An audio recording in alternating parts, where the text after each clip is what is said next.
വചനത്തിൽ കഴിഞ്ഞ ചില ആഴ്ചകളായി യാഗങ്ങൾ എന്നുള്ള വിഷയത്തെ ആസ്പദമാക്കി പ്രിയ ദേവദാസോട് നമുക്ക് കേൾപ്പാനിടയായി. അനേക കാര്യങ്ങൾ നമുക്ക് കേൾക്കുകയുണ്ടായി. ഹോമയാഗത്തെപ്പറ്റി, ഭോജനയാഗത്തെപ്പറ്റി, സമാധാനയാഗത്തെപ്പറ്റി. കഴിഞ്ഞ ആഴ്ചക്കാലം നാം പാപയാഗത്തെപ്പറ്റി ഒക്കെയും നാം കഴിഞ്ഞ ദിവസങ്ങളിലൊക്കെ കേൾക്കുകയുണ്ടായി. നമുക്ക് വളരെ വിശദമായിട്ട് പ്രിയ ദേവദാസൻ ഈ കാര്യങ്ങളൊക്കെയും ഓർപ്പിച്ചു വന്ന് കഴിഞ്ഞ ആഴ്ച നാം കേട്ടത് പാപയാഗത്തെ പറ്റിയാണല്ലോ. പാപയാഗം എന്ന് പറയുമ്പോൾ മനുഷ്യന് പാപത്തിന് രണ്ട് രീതികളുണ്ട്: ജന്മപാപമുണ്ട്, കർമ്മപാപമുണ്ട്. എല്ലാ പാപങ്ങൾക്കും പരിഹാരം കർത്താവായ യേശു ക്രിസ്തുവാണ്. അത് പഴയ നിയമത്തിൽ വരുമ്പോൾ അത് പാപയാഗമായിട്ട് അറിയുന്നു. എന്നാൽ പുതിയ നിയമത്തിൽ വരുമ്പോൾ നമ്മുടെ പാപത്തിന്റെ പരിഹാരം കർത്താവായ യേശു ക്രിസ്തുവാണ് എന്നുള്ള കാര്യങ്ങളെ പറ്റിയൊക്കെ നമുക്ക് കേൾക്കുകയുണ്ടായി. പഴയ നിയമത്തിൽ നാം നോക്കുമ്പോൾ പുരോഹിതൻ പാപം ചെയ്തതിന് പരിഹാരം, അതുപോലെ സഭ മുഴുവൻ പാപം ചെയ്താൽ, പ്രമാണികൾ പാപം ചെയ്താൽ, ജനജീവിതത്തിൽ പാപം ചെയ്താൽ എല്ലാറ്റിനും പരിഹാരം പാപയാഗം എന്നുള്ള വിഷയത്തെ പറ്റി നമുക്ക് കേൾക്കുകയുണ്ടായി. നാം പുതിയ നിയമത്തിലേക്ക് വരുമ്പോൾ നമുക്ക് അതിനെപ്പറ്റി പറയാൻ മനസ്സിലാക്കാൻ കഴിയുന്ന ലോകത്തിന്റെ പാപത്തെ ചുമക്കുന്ന ദൈവകുഞ്ഞാടായ നമ്മുടെ കർത്താവിനെ യേശു ക്രിസ്തുവിന്റെ നേരാണ് പാപയാഗം എന്ന് കാണുവാനായി കഴിയുന്നുണ്ട്. നമുക്ക് വേണ്ടി അറുക്കപ്പെട്ട ആ കുഞ്ഞാടിനെ ഓർത്തുകൊണ്ട്, നമുക്ക് വേണ്ടി പാപം വഹിച്ച ആ കുഞ്ഞാടിനെ ഓർത്തുകൊണ്ട് നമുക്ക് ദൈവത്തെ മഹത്വപ്പെടുത്തി സ്തുതിക്കുകയും ചെയ്യാം. ഇനിയും അതിനെപ്പറ്റി വളരെ പല കാര്യങ്ങൾ നാം കേൾക്കുകയുണ്ടായി. ഇനി അതിനെപ്പറ്റി കൂടുതലായി നാം കേൾക്കുന്ന ഇന്ന് അതിർത്തിയാഗം എന്നുള്ള വിഷയമായിരിക്കും സംസാരിക്കാൻ ഞാൻ വിചാരിക്കുന്നു. നമുക്ക് ഏവർക്കും പ്രാർത്ഥനയോടെ ഇരിക്കാം. കർത്താവെ അറിയിച്ചണമേ, അടിയും കേൾക്കുന്നുണ്ടായ സന്നിധിബോധത്തോടെ തിരുസന്നിധിയിലായിരിക്കാൻ ഇപ്പോൾ ദേവദാസൻ നമ്മോട് സംസാരിക്കുന്നതായിരിക്കും. Over to brother Sam Zachariah. ദൈവത്തിന് സ്തോത്രം. നമുക്ക് യാഗങ്ങളെ സംബന്ധിച്ചുള്ള ലാസ്റ്റ് ക്ലാസ് ആയിട്ടാണ് ഇന്നത്തെ ക്ലാസ് ഇരിക്കുന്നത്. അകൃത്യയാഗത്തെ സംബന്ധിച്ചാണ് നമുക്ക് ചിന്തിക്കാനായി. 5 യാഗങ്ങളെ സംബന്ധിച്ച് നാം പൊതുവിൽ സൗരഭ്യവാസന യാഗങ്ങൾ എന്നുള്ള നിലയിൽ ആദ്യത്തെ 3 യാഗങ്ങൾ, അതിനുശേഷം കഴിഞ്ഞ ആഴ്ച പാപയാഗത്തെ സംബന്ധിച്ചും നാം ചിന്തിക്കുകയുണ്ടായി. പാപം ആര് ചെയ്താലും അതെവിടെ കണ്ടാലും അതിന് പരിഹാരം ആവശ്യമാണ്. അത് പുരോഹിതനായാലും സഭയായാലും പ്രമാണിയായാലും സാധാരണ ജനങ്ങളിൽ ഒരാളായാലും പാപത്തിന് പരിഹാരം വന്നേ മതിയാകുകയുള്ളൂ. പാപത്തിന്റെ സാർവലൗകികത നമ്മൾ ഓർക്കുകയുണ്ടായി. ഒരു വ്യത്യാസവുമില്ല. എല്ലാവരും പാപം ചെയ്ത് ദൈവതേജസ്സില്ലാത്തത്. എല്ലാവരുടെയും പാപങ്ങളുടെ പരിഹാരത്തിന് വേണ്ടിയാണ് നമ്മുടെ കർത്താവ് ക്രൂശിൽ യാഗമായി തീർന്നത്. ആ ക്രൂശിലെ ബലിമരണത്തിലൂടെ വിശ്വസിക്കുന്ന ഏവർക്കും പാപമോചനമുണ്ട് എന്നുള്ള യാഥാർത്ഥ്യം നമ്മൾ കഴിഞ്ഞ നാളുകളിൽ മനസ്സിലാക്കി. പാപയാഗം എന്ന് പറയുന്നത് നമുക്ക് വേണ്ടി പാപയാഗമായി തീർന്ന കർത്താവായ യേശു ക്രിസ്തുവിന്റെ കാൽവറി യാഗത്തിലൂടെ നമുക്ക് ലഭിക്കുന്ന പാപമോചനമാണ്. രക്ഷിക്കപ്പെടുക എന്ന് പറയുന്നത് ഒരിക്കലായിട്ട് നമ്മിൽ നടക്കുന്ന ഒരു അനുഭവമാണ്. പലർക്കും രക്ഷയെ സംബന്ധിച്ചുള്ള നിർണയമില്ല. കൂടെ കൂടെ അവര് പാപങ്ങൾ ഏറ്റുപറയും. മഹാപാപിയാണ്, കരുണയുണ്ടാകണം എന്ന് തുടർമാനമായി പ്രാർത്ഥിച്ചുകൊണ്ടിരിക്കുന്ന ഒരു സ്ഥിതിയാണ്. അങ്ങനെയുള്ളവർക്ക് രക്ഷാനിർണയമില്ല. അവരുടെ പാപം, അവരുടെ മരണം വരെയും അവർക്ക് പാപമോചനം ലഭിച്ചു എന്നുള്ള ഉറപ്പ് ലഭിക്കുന്നില്ല. നിത്യജീവൻ ലഭിച്ചു എന്നുള്ള ഉറപ്പ് ലഭിക്കുന്നില്ല. എന്നാൽ തിരുവെഴുത്ത് നമ്മെ ഓർപ്പിക്കുന്നത്, ദൈവപുത്രനായ യേശു ക്രിസ്തുവിൽ വിശ്വസിച്ചിട്ട് നിങ്ങൾക്ക് നിത്യജീവൻ ഉണ്ട് എന്ന് നിങ്ങൾ അറിയേണ്ടതിന് ഞാനത് നിങ്ങൾക്ക് എഴുതുന്നു എന്നാണ് നമ്മൾ യോഹന്നാന്റെ ലേഖനത്തിൽ കാണുന്നത്. തന്റെ ഏകജാതനായ പുത്രനിൽ വിശ്വസിക്കുന്ന ഏവനും നശിച്ചു പോകാതെ നിത്യജീവൻ പ്രാപിക്കേണ്ടതിന് ദൈവം അവനെ നൽകുവാൻ തക്കവണ്ണം ലോകത്തെ സ്നേഹിച്ചു. അപ്പോൾ വിശ്വസിക്കുന്നവർക്ക് നിത്യജീവൻ ഉണ്ട്. അതാണ് രക്ഷാനിർണയം എന്ന് പറയുന്നത്. അത് സമുദായസ്ഥരായിരിക്കുന്ന ആളുകൾ അഥവാ രക്ഷയുടെ അനുഭവത്തിലേക്ക് വരാത്തതായിരിക്കുന്ന ആളുകൾക്ക് ആ രക്ഷാനിർണയം ഉണ്ടായിട്ടില്ല. എന്നാൽ കർത്താവായ യേശു ക്രിസ്തുവിൽ കൂടെ രക്ഷാനിർണയം പ്രാപിച്ച് രക്ഷിക്കപ്പെട്ടു എന്ന് ഉറപ്പ് ലഭിച്ച ദൈവമക്കൾക്ക് അവർ രക്ഷിക്കപ്പെട്ടു എന്നുള്ളത് ശരിയാണ്. എന്നാൽ രക്ഷിക്കപ്പെട്ടവരെങ്കിലും നമ്മുടെ പാപ ശരീരത്തിന് നീക്കം വന്നിട്ടില്ല. നാം ജീവിക്കുന്ന ഈ ലോകം പാപം ഉള്ളതാണ്, അശുദ്ധി നിറഞ്ഞതാണ്. നമ്മുടെ ശരീരത്തിൽ പാപമുണ്ട്. എന്നിൽ പാപമില്ല എന്ന് ഞാൻ പറയുന്നുവെങ്കിൽ എന്നെ തന്നെ വഞ്ചിക്കുന്നു എന്നാണ് നാം തിരുവെഴുത്തിൽ വായിക്കുന്നത്. അപ്പോൾ രക്ഷിക്കപ്പെട്ടവരെങ്കിലും നമ്മിൽ പാപമുണ്ട് എന്ന് നാം മനസ്സിലാക്കും. അതുകൊണ്ടാണ് അപ്പോസ്തലനായ യോഹന്നാൻ രേഖപ്പെടുത്തിയിരിക്കുന്നത്. 2 യോഹന്നാൻ 2-ാം അധ്യായത്തിൽ പ്രാരംഭവാക്യത്തിൽ നാം വായിക്കുന്നുണ്ട്, എന്റെ കുഞ്ഞുങ്ങളെ, നിങ്ങൾ പാപം ചെയ്യാതിരിക്കാൻ ഞാനിത് നിങ്ങൾക്ക് എഴുതുന്നു. ഒരുവൻ പാപം ചെയ്തു എങ്കിലോ.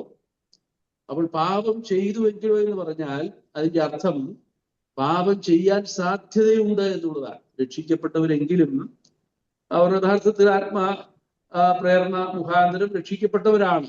എന്നിരുന്നാലും നമ്മൾ പാപ ശരീരത്തിൽ ജീവിക്കുന്നത് കൊണ്ട് പാപം ചെയ്യാനുള്ള സാധ്യതയുണ്ട്. അതിനൊരു ഉദാഹരണം പറഞ്ഞാൽ, നമ്മൾ ചിലപ്പോഴൊക്കെ യാത്ര ചെയ്യുന്ന സന്ദർഭങ്ങളിൽ റോഡ് മുങ്ങിപ്പോകാൻ സാധ്യതയുണ്ട് എന്നുള്ള ബോർഡ് ചിലപ്പോൾ കാണും. റോഡ് മുങ്ങിപ്പോകാൻ സാധ്യതയുണ്ട് എന്ന് വിചാരിച്ച് എപ്പോഴും റോഡിൽ വെള്ളം നിറഞ്ഞു കിടക്കുന്ന ഒരു സ്ഥിതി അല്ലല്ലോ, റോഡ് എപ്പോഴും വെള്ളത്തിലാണെന്നുള്ളൊരു ചിന്തയല്ലല്ലോ നമ്മുടെ മനസ്സിലേക്ക് കടന്നു വരുന്നത്. പാപം ചെയ്യാനുള്ള സാധ്യതയുണ്ട്. അതുകൊണ്ടാണ് ഒരുവൻ പാപം ചെയ്തു എങ്കിലോ നീതിമാനായ യേശു ക്രിസ്തു എന്ന കാര്യത്തിൽ നമുക്ക് പിതാവിന്റെ അടുക്കൽ ഉണ്ട്. രക്ഷിക്കപ്പെട്ടവർ അവർ പാപത്തിൽ വസിക്കുന്നില്ല, അവർ പാപം ചെയ്യരുത്, അവർ വിശുദ്ധമായ ജീവിതം നയിക്കണം. ഇതൊക്കെ ദൈവവചനത്തിലെ പ്രമാണമാണ്. എന്നാൽ അപ്പോൾ തന്നെ ഒരുവൻ പാപം ചെയ്തു എങ്കിലോ നീതിമാനായ യേശു ക്രിസ്തു എന്ന കാര്യത്തിൽ നമുക്ക് പിതാവിന്റെ അടുക്കൽ ഉണ്ട്. ഇവിടെ അകൃത്യയാഗം എന്ന് പറയുന്നത് നമ്മുടെ അനുദിന ജീവിതത്തിൽ സംഭവിക്കുവാൻ സാധ്യതയുള്ള പാപങ്ങളുടെ പരിഹാരത്തെ സംബന്ധിച്ചാണ് ഇവിടെ രേഖപ്പെടുത്തിയിരിക്കുന്നത്. പാപയാഗം എന്ന് പറയുന്നത് ക്രിസ്തുവിൽ കൂടെ നമുക്ക് ഒരിക്കലായി ലഭിക്കുന്ന പാപമോചനം. അവന്റെ പുത്രനായ യേശുവിന്റെ രക്തം സകല പാപവും പോക്കി നമ്മെ ശുദ്ധീകരിക്കുന്നു. അപ്പോൾ അങ്ങനെ രക്ഷിക്കപ്പെട്ട നമുക്ക് നമ്മുടെ അനുദിന ജീവിതത്തിൽ നമുക്ക് പാപത്തിൽ വീണുപോകാൻ ഉള്ള സാധ്യതയുണ്ട്, പാപം ചെയ്യുവാനുള്ള സാധ്യതയുണ്ട്. അപ്പോൾ അങ്ങനെയുള്ള പാപങ്ങൾക്കും പരിഹാരം ആവശ്യമാണ്. അതാണ് അകൃത്യയാഗത്തിലൂടെ നമുക്ക് കാണുവാനായിട്ട് സാധിക്കും. നമുക്കതിന്റെ വിശദീകരണത്തിലേക്ക് പ്രവേശിക്കുന്നതിന് മുമ്പായിട്ട് ലേവ്യ പുസ്തകം 5-ാം അധ്യായത്തിന്റെ പ്രാരംഭമായിട്ട് ചില വാക്യങ്ങൾ നമുക്കൊന്ന് വായിച്ചു കേൾക്കാം. Leviticus chapter 5 verse 1 onwards. ഒരുത്തൻ സത്യവാചകം കേട്ടിട്ട് താൻ സാക്ഷിയായി കാണുകയോ അറിയുകയോ ചെയ്തത് അറിയിക്കാതെ അങ്ങനെ പാപം ചെയ്താൽ അവന് തൻ്റെ കുറ്റം വഹിക്കണം. ശുദ്ധിയില്ലാത്ത കാട്ടുമൃഗത്തിന്റെ പിണമോ, ശുദ്ധിയില്ലാത്ത നാട്ടുമൃഗത്തിന്റെ പിണമോ, ശുദ്ധിയില്ലാത്ത ഇഴജാതിയുടെ പിണമോ, ഇങ്ങനെ വല്ല അശുദ്ധ വസ്തുവും ഒരുത്തൻ തൊടുകയും അത് അവന് മാറാവായിരിക്കുകയും ചെയ്താൽ അവൻ അശുദ്ധനും കുറ്റക്കാരനുമാകുന്നു. അല്ലെങ്കിൽ യാതൊരു ആയെങ്കിലും അശുദ്ധനായ ഒരു മനുഷ്യന്റെ അശുദ്ധിയെ ഒരുത്തൻ തൊടുകയും അത് അവന് മറവായിരിക്കുകയും ചെയ്താൽ അത് അറിയുമ്പോൾ അവൻ കുറ്റക്കാരനാകും. അല്ലെങ്കിൽ മനുഷ്യൻ നിർവിചാരമായി സത്യം ചെയ്യുന്നത് പോലെ ദോഷം ചെയ്യുവാനോ ഗുണം ചെയ്യുവാനോ ഒരുത്തൻ തൻ്റെ അധരങ്ങൾ കൊണ്ട് നിർവിചാരമായി സത്യം ചെയ്യുകയും അത് അവന് മറവായിരിക്കുകയും ചെയ്താൽ അവൻ അത് അറിയുമ്പോൾ അങ്ങനെയുള്ള കാര്യത്തിൽ അവൻ കുറ്റക്കാരനാകും. മതിയാവും. ഇപ്പോൾ നമുക്ക് ഇവിടെ നിർത്താൻ, നമുക്ക് ആവശ്യമെങ്കിൽ പിന്നീട് മറ്റു ചില വാക്യങ്ങളിൽ വായിക്കാം. ഓക്കെ, അപ്പോൾ അകൃത്യയാഗത്തെ സംബന്ധിച്ചുള്ള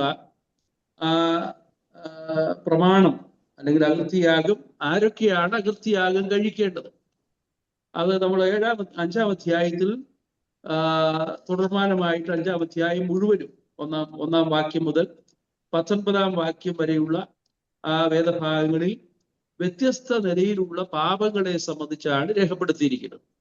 അപ്പോൾ അതിനെല്ലാം അകൃത്യയാഗം കഴിക്കുന്നതിന്റെ പ്രമാണവും നമുക്ക് കാണുവാനായിട്ട് സാധിക്കുന്നു.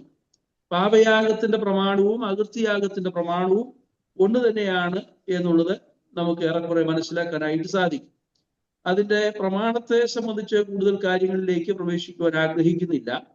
സമയം ലഭിക്കുമെങ്കിൽ ഒരു പുതിയ നിയമ പുരോഹിതൻ അർപ്പിക്കേണ്ടുന്ന ആത്മീയ യാഗത്തെ സംബന്ധിച്ചു കൂടെ പറഞ്ഞ് ഇന്നത്തെ ക്ലാസ് അവസാനിപ്പിക്കാനാണ് ആഗ്രഹിക്കുന്നത്, സമയത്തിന്റെ ലഭ്യത അനുസരിച്ച്.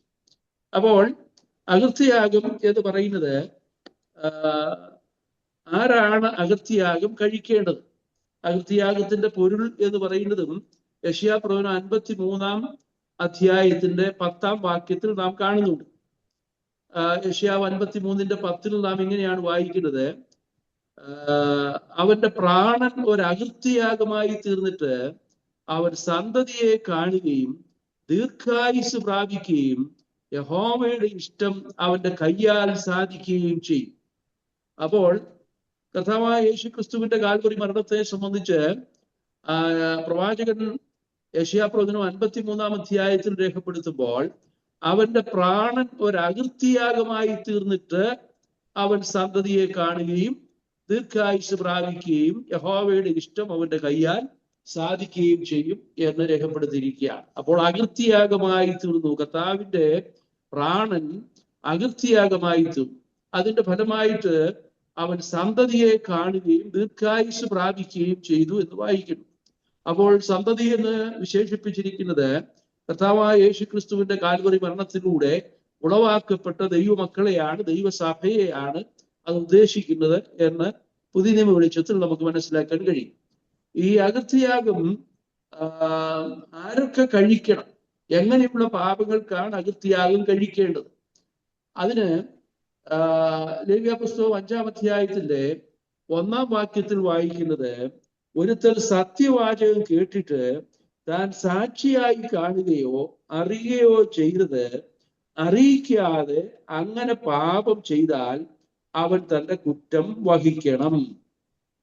അപ്പോൾ ഇവിടെ ഈ കാര്യത്തില് 1 വാക്യത്തില് ഞാനൊരു ടൈറ്റിൽ കൊടുത്തിരിക്കുന്നത് എങ്ങനെയാണ്: അവിശ്വസ്ത സാക്ഷി അകൃത്യയാഗം കഴിക്കും. അവിശ്വസ്ത സാക്ഷി. സത്യസാക്ഷി പ്രാണരക്ഷ ചെയ്യുന്നു, വിശ്വസ്ത സാക്ഷി ഭോഷ്ക് പറയുകയില്ല, കള്ളസാക്ഷിയോ ഭോഷ്ക് നിശ്വസിക്കുന്നു എന്ന് സദൃശവാക്യങ്ങൾ 14:15 നാം വായിക്കുന്നു.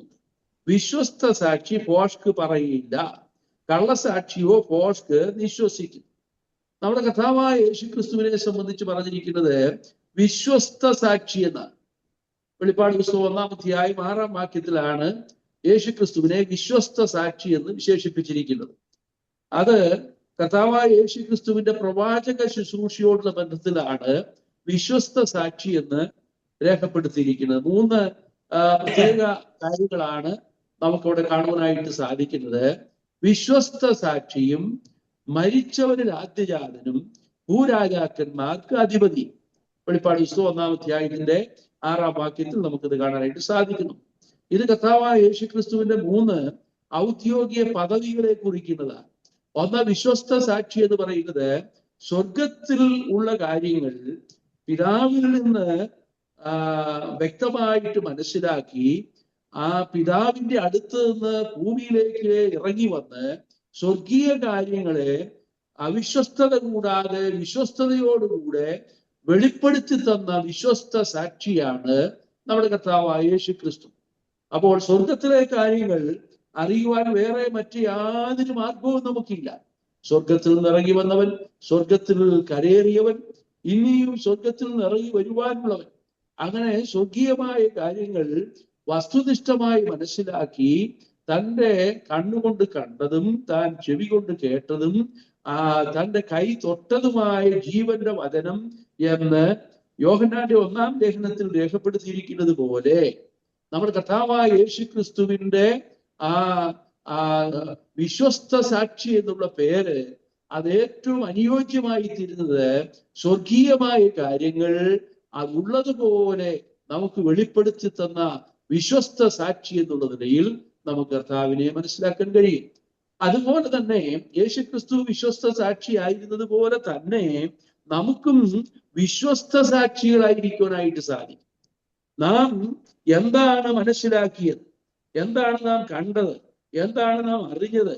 ഒരുത്തൻ സത്യവാചകം കേട്ടിട്ട് താൻ സാക്ഷിയായി കാണുകയോ അറിയുകയോ ചെയ്തത് അറിയിക്കാതെ അങ്ങനെ പാപം ചെയ്താൽ, അപ്പോൾ നമ്മൾ സത്യസാക്ഷികളായിരിക്കണം. നാം സത്യവാചകം കേട്ടവരാണ്, സത്യസുവിശേഷം ശ്രദ്ധിച്ചവരാണ്. സത്യസുവിശേഷത്തിന് നാം സാക്ഷ്യം വഹിക്കാതിരുന്നാൽ നാം കുറ്റക്കാരായി തീരുകയാണ്. അവിടെ നമ്മൾ രാജാക്കന്മാരുടെ കാലഘട്ടത്തിലാണെന്ന് തോന്നുന്നു, ചില കുഷ്ഠരോഗികൾ അരാം സൈന്യം ഉപേക്ഷിച്ചു പോയതായിരിക്കുന്ന ഭക്ഷണ പദാർത്ഥങ്ങൾ അവര് ഈ കുഷ്ഠരോഗികൾ കണ്ടെത്തിയപ്പോൾ അവര് പരസ്പരം പറയുന്നതായ വാക്കുകൾ ഇങ്ങനെയായിരുന്നു: ഇന്ന് സദ്വർത്തമാന ദിവസമല്ലോ, നാം ഈ കാര്യം രാജാവിനെ അറിയിക്കാതിരുന്നാൽ നാം കുറ്റക്കാരാകും, നാം മരിക്കുകയും ചെയ്യേണ്ടി വരും എന്ന് പറഞ്ഞാൽ, ഇസ്രായേൽ ജനവും അരാമ്യരുമായിട്ടുള്ള യുദ്ധം നടക്കുന്ന കാലഘട്ടമാണ്, സാഹചര്യമാണ്. ആ സന്ദർഭത്തിൽ ഇസ്രായേലിന് പരാജയം സംഭവിച്ചുകൂടാ. അരാമ്യർ പരസ്പരം ദൈവത്തിന്റെ ജനത്തെ ആക്രമണം നടക്കാതെ തന്നെ അവർ പരാജയപ്പെട്ടതായി നമുക്ക് മനസ്സിലാക്കാൻ കഴിയുന്നുണ്ട്. ഓടിപ്പോയി, അവരുടെ ഭക്ഷണ പദാർത്ഥങ്ങൾ എല്ലാം ഇട്ടിട്ട് ഓടിപ്പോയി. ഓടിപ്പോയ സമയത്ത് ഈ കുഷ്ഠരോഗികൾ ഈ ഭക്ഷണ പദാർത്ഥങ്ങളെല്ലാം കണ്ടെത്തിയപ്പോൾ, കൊള്ളമുതലെല്ലാം കണ്ടെത്തിയപ്പോൾ, ഇത് രാജാവിനെ അറിയിക്കാതിരുന്നാൽ നാം കുറ്റക്കാരായി, ഇന്ന് സദ്വർത്തമാന ദിവസമല്ലോ. അതുകൊണ്ട് ആ കുഷ്ഠരോഗികൾ ചെന്ന് ഈ കാര്യം അറിയിക്കുകയാണ്. നമുക്ക് അരാം സൈന്യങ്ങൾ പരാജയപ്പെട്ട് തോറ്റോടിയിരിക്കുകയാണ്. അവരുടെ കൊള്ള മുതലെല്ലാം നമുക്ക് കണ്ടെത്താനായിട്ട്, നമുക്കത് ശേഖരിക്കുവാനായിട്ട് കഴിയും എന്ന് പറഞ്ഞ് അത് ചുമതലപ്പെട്ടവരെ അറിയിക്കുന്നതായ രംഗം നമുക്ക് കാണാൻ കഴിയുന്നുണ്ട്. നമ്മെ സംബന്ധിച്ചിടത്തോളം സുവിശേഷത്തിന്റെ വക്താക്കളാണ്, സുവിശേഷത്തിന്റെ സാക്ഷികളാണ് നാം ഓരോരുത്തരും. സുവിശേഷകന്മാരെന്നുള്ള നിലയിൽ കർത്താവിന് വേണ്ടി സമർപ്പിക്കപ്പെട്ട പൂർണ്ണസമയ വേലക്കാരുണ്ട്. എന്നാൽ അപ്പോൾ തന്നെ നമ്മൾ എല്ലാവരും വിശ്വസ്ത സാക്ഷികളാണ്, കർത്താവിന്റെ സാക്ഷ്യം വഹിക്കേണ്ടവരാണ്. രക്ഷിക്കപ്പെട്ട എല്ലാവരും ആ ഉത്തരവാദിത്വം നിർവഹിക്കേണ്ടവരാണ്. പലപ്പോഴും അത് സുവിശേഷകന്മാരുടെ മാത്രം ഉത്തരവാദിത്തമായിട്ട് പറഞ്ഞൊഴിയുന്നതായ ആളുകളുണ്ട്. എങ്കിൽ പോലും നമ്മുടെ ഉത്തരവാദിത്വം നമുക്ക് നിർവഹിക്കുവാനായിട്ട് കഴിയണം. നാം വിശ്വസ്ത സാക്ഷികളായിരിക്കണം എന്ന് തിരുവെഴുത്തിന്റെ വെളിച്ചത്തിൽ നമുക്ക് മനസ്സിലാക്കാനായിട്ട് സാധിക്കും. അപ്പോൾ നമ്മുടെ യോഹന്നാന്റെ ലേഖനത്തിൽ നാം അതിനെക്കുറിച്ച് പറയുന്നത്, യോഹന്നാന്റെ 1-ാം ലേഖനം പ്രാരംഭവാക്യത്തിൽ നാം വായിക്കുന്നത്, ഞങ്ങൾ കേട്ടതും സ്വന്തം കണ്ടുകൊണ്ട് കണ്ടതും ഞങ്ങൾ നോക്കിയതും ഞങ്ങളുടെ കൈ തൊട്ടതുമായ ജീവന്റെ വചനം എന്ന് യോഹന്നാന്റെ ലേഖനത്തിൽ നമ്മൾ വായിക്കുന്നു. അപ്പോൾ സുവിശേഷം നമ്മൾ കേട്ടതാണ്, അത് നമ്മൾ അനുഭവിച്ച് മനസ്സിലാക്കിയവരാണ്, അതിന്റെ സാക്ഷികളായിരിക്കുവാനാണ് ദൈവം നമ്മെക്കുറിച്ച് ആഗ്രഹിക്കുന്നത്. കർത്താവ് നമ്മളോട് പറഞ്ഞു, നിങ്ങൾ ഭൂലോകമൊക്കെയും പോയി സകല സൃഷ്ടികളോടും സുവിശേഷം അറിയിക്കണം. വിശ്വസിക്കുന്നവരെ പിതാവിന്റെയും പുത്രന്റെയും പരിശുദ്ധാത്മാവിന്റെയും നാമത്തിൽ സ്നാനം കഴിപ്പിക്കണം. ഞാൻ നിങ്ങളോട് കൽപ്പിച്ചതൊക്കെയും പ്രമാണിപ്പാൻ നിൽക്കണം ഉപദേശിച്ചുകൊണ്ട് സകല ജാതികളെയും ശിഷ്യരാക്കിക്കൊള്ളണം. ഞാൻ ലോകാവസാനത്തോളം എല്ലാ നാളും നിങ്ങളോട് കൂടെയുണ്ട്. കർത്താവിന്റെ സാക്ഷികളായി തീരുവാനാണ് ദൈവം നമ്മെ കുറിച്ച് ആഗ്രഹിക്കുന്നത്. നാം അപ്പോസ്തല പ്രവൃത്തികളുടെ പുസ്തകം 1-ാം അധ്യായത്തിൽ നാം വായിക്കുന്നത് ഇങ്ങനെയാണ്: ആകയാൽ നിങ്ങൾ ശക്തി ലഭിച്ചിട്ട് യെരൂശലേമിലും യഹൂദയിലും ശമര്യയിലും ഭൂമിയുടെ അറ്റത്തോളം എന്റെ സാക്ഷികളാകുവീൻ എന്ന് കർത്താവ് ശിഷ്യന്മാരെ ചുമതലപ്പെടുത്ത രംഗം നമുക്ക് ഓർക്കുവാനായിട്ട് സാധിക്കും. ആ സാക്ഷി വഹിക്കുന്ന ശുശ്രൂഷ ഇന്നും നിർവഹിക്കപ്പെട്ടുകൊണ്ടിരിക്കുകയാണ് എന്ന് നാം മനസ്സിലാക്കുന്നു. അപ്പോൾ കർത്താവിന്റെ സാക്ഷികളായിരുന്നില്ല എങ്കിൽ, വിശ്വസ്ത സാക്ഷികളായിരുന്നില്ല എങ്കിൽ നമ്മൾ അകൃത്യയാഗം കഴിക്കണം. അത് തിരുവെഴുത്തിൽ നിന്നും നമുക്ക് മനസ്സിലാക്കാനായിട്ട് സാധിക്കും. രണ്ടാമത്തെ വിഭാഗം എന്ന് പറയുന്നത്, അതിൻ്റെ അടുത്ത ഭാഗത്ത് നാം വായിക്കുന്നുണ്ട്, ശുദ്ധിയില്ലാത്ത കാട്ടുമൃഗത്തിന്റെ പിണമോ ശുദ്ധിയില്ലാത്ത നാട്ടുമൃഗത്തിന്റെ പിണമോ ശുദ്ധിയില്ലാത്ത ഇഴജാതിയുടെ പിണമോ ഇങ്ങനെ വല്ല അശുദ്ധ വസ്തു ഒരുത്തൻ തൊടുകയും അത് അവന് മറവായിരിക്കുകയും ചെയ്താൽ അവൻ അശുദ്ധനും കുറ്റക്കാരനുമാകുന്നു. അല്ലെങ്കിൽ യാതൊരു അശുദ്ധിയാലെങ്കിലും അശുദ്ധനായ ഒരു മനുഷ്യന്റെ അശുദ്ധിയെ ഒരുത്തൻ തൊടുകയും അത് അവന് മറവായിരിക്കുകയും ചെയ്താൽ അത് അറിയുമ്പോൾ അവൻ കുറ്റക്കാരനാകും. ഇവിടെ രണ്ടാമത്തെ കാര്യം എന്ന് പറയുന്നത്, ഒന്നാമത് അവിശ്വസ്ത സാക്ഷി, രണ്ടാമത് അശുദ്ധമായ സംസർഗം. അതാണ് ലേവ്യ പുസ്തകം 5-ാം അധ്യായത്തിന്റെ 2-3 വാക്യങ്ങളിൽ നാം വായിക്കുന്നത്. അശുദ്ധമായ സംസർഗം. ഈ അശുദ്ധമായ സംസർഗം എന്ന് പറയുന്നത് പല നിലകളിൽ അവിടെ വിശദീകരിക്കുന്നുണ്ട്. ശുദ്ധിയില്ലാത്ത കാട്ടുമൃഗത്തിൻ്റെതായാലും നാട്ടുമൃഗത്തിൻ്റെതായാലും ശുദ്ധിയില്ലാത്ത ഇടജാതിയുടേതായാലും അല്ലെങ്കിൽ അശുദ്ധനായ ഒരു വ്യക്തിയുമായിട്ടുള്ള സംസർഗമായാലും അവൻ അകൃത്യയാഗം കഴിക്കണം. ഇവിടെ അതിന്റെ ആത്മീയ അർത്ഥം നമുക്ക് എങ്ങനെ മനസ്സിലാക്കാൻ കഴിയും? ഒന്ന്, അവിശ്വസ്ത സാക്ഷി അകൃത്യയാഗം കഴിക്കണം. 2, അശുദ്ധ സംസർഗം ലഭിച്ചവർ അല്ലെങ്കിൽ അശുദ്ധമായ സംസർഗത്തിൽ ഏർപ്പെട്ടവർ അകൃത്യയാഗം കഴിക്കണം. നമുക്കറിയാം, ഒരു വിശ്വാസിയെ സംബന്ധിച്ചിടത്തോളം വിശ്വാസികൾ അവർ വേർപെട്ട ഒരു ജീവിതം നയിക്കേണ്ടവരാണ് എന്ന് തിരുവചനം നമ്മെ ഓർപ്പിക്കുന്നുണ്ട്. വിശ്വാസികൾ വേർപെട്ട് ജീവിക്കുന്നതിനെ സംബന്ധിച്ച് നാം തിരുവഴുത്തിൽ വായിക്കുന്ന അവിശ്വാസികളോട് ഇണയല്ല പിണ കൂടരുത് എന്ന് പറഞ്ഞാൽ അപ്പോസ്തലനായ പൗലോസ് കൊരിന്ത്യർക്ക് എഴുതിയ 2-ാം ലേഖനം 6-ാം അധ്യായം അതിന്റെ 14 മുതൽ ഉള്ള വാക്യങ്ങളിൽ നമുക്ക് കാണുവാനായിട്ട് സാധിക്കുന്നുണ്ട്.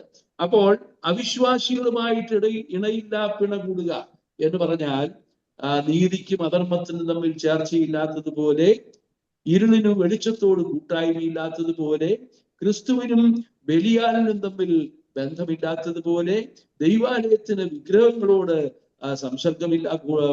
യോജിപ്പില്ലാത്തതുപോലെ വിശ്വാസിക്ക് അവിശ്വാസിയുമായി സംസർഗം പാടില്ല എന്ന് വ്യക്തമായിട്ട് തിരുവെഴുത്ത് നമ്മെ ഓർപ്പിക്കുന്നുണ്ട്. ഒരു വിശ്വാസി പാപത്തിൽ നിന്ന് വേർപെട്ടവരായിരിക്കണം. ഒരു വിശ്വാസി ലോകത്തിൽ നിന്ന് വേർപെട്ടവരായിരിക്കണം. ഒരു വിശ്വാസി അശുദ്ധമായ കൂട്ടുകെട്ടുകളിൽ നിന്ന് വേർപെട്ടവരായിരിക്കണം. അശുദ്ധ സംസർഗവുമായിട്ട് ഒരിക്കലും കൂട്ടായ്മ പാടില്ല.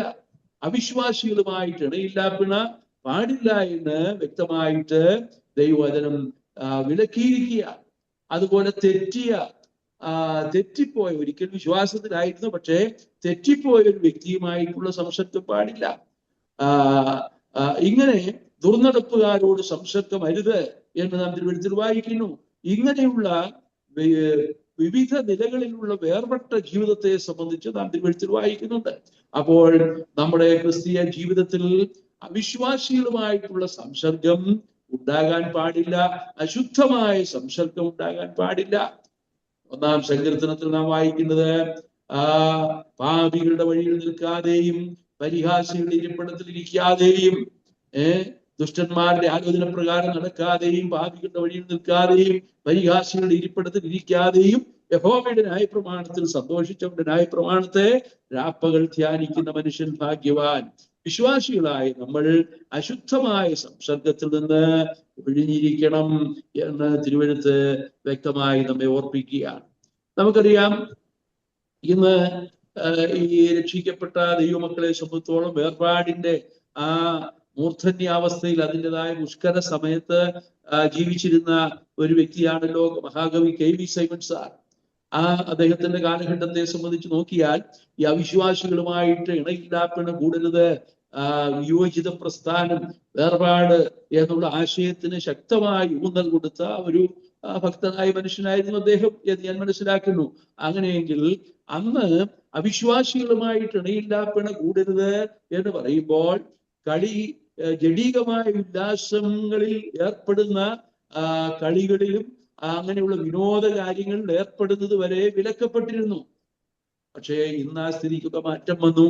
ഇന്ന് ജഡീകമായ ഉല്ലാസങ്ങൾ അതിന്റെ താല്പര്യത്തിന് വേണ്ടി ഇന്ന് കളി വിനോദങ്ങളിൽ ഏർപ്പെടുകയും അതുപോലെയുള്ളതായിരിക്കുന്ന കാര്യങ്ങളൊക്കെ ഏർപ്പെട്ട് മുമ്പോട്ട് പോകുന്ന വിശ്വാസികളെ നമുക്ക് കാണാൻ സാധിക്കും.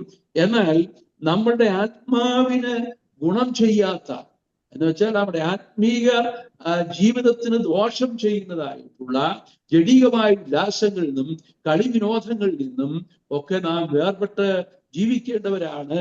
അശുദ്ധമായ സംസർഗം ദൈവവചനം വിലക്കിയിട്ടുണ്ട്. രക്ഷിക്കപ്പെട്ട ദൈവമക്കൾ അവിശ്വാസികളുമായി ഇണയില്ലാപ്പിണ കൂടരുത്. കാമുകിയായവളോ ജീവിച്ചിരിക്കയിൽ തന്നെ ചത്തവൾ എന്ന് നാം തിരുവഴുത്തിൽ വായിക്കുന്നു. ശവവുമായിട്ടുള്ള ബന്ധം, രക്ഷിക്കപ്പെടാത്തവരുമായിട്ടുള്ള ബന്ധം. നമുക്കറിയാം, രക്ഷിക്കപ്പെടാത്തവരെ സംബന്ധിച്ചോളം അവർ അതിക്രമങ്ങളിലും പാപങ്ങളിലും മരിച്ചു കിടക്കുന്നവരാണ്. അവരുമായിട്ടുള്ള ബന്ധം ആത്മീയ കാര്യങ്ങളിലുള്ള ബന്ധം ദൈവം വിലക്കിയിരിക്കുകയാണ്. ഇപ്പൊ രക്ഷിക്കപ്പെടാത്ത ഒരു വ്യക്തിയോടുള്ള ബന്ധത്തിൽ അവരുമായിട്ട് മിണ്ടരുതെന്നോ അവരുമായിട്ട് സഹകരിക്കരുതെന്നോ ഒരു സ്ഥാപനം ഉണ്ടെങ്കിൽ ഒരു കടയുണ്ടെങ്കിൽ ആ കടയിൽ പോയി സാധനം വാങ്ങിക്കരുതെന്നോ എന്നല്ല അതിന്റെ അർത്ഥം. അവരുമായിട്ട് ഒരുമിച്ചിരുന്ന് ആരാധിക്കാൻ പാടില്ല. വിശ്വാസികളും തമ്മിൽ ഒരുമിച്ചിരുന്ന് ആരാധിക്കാൻ പാടില്ല.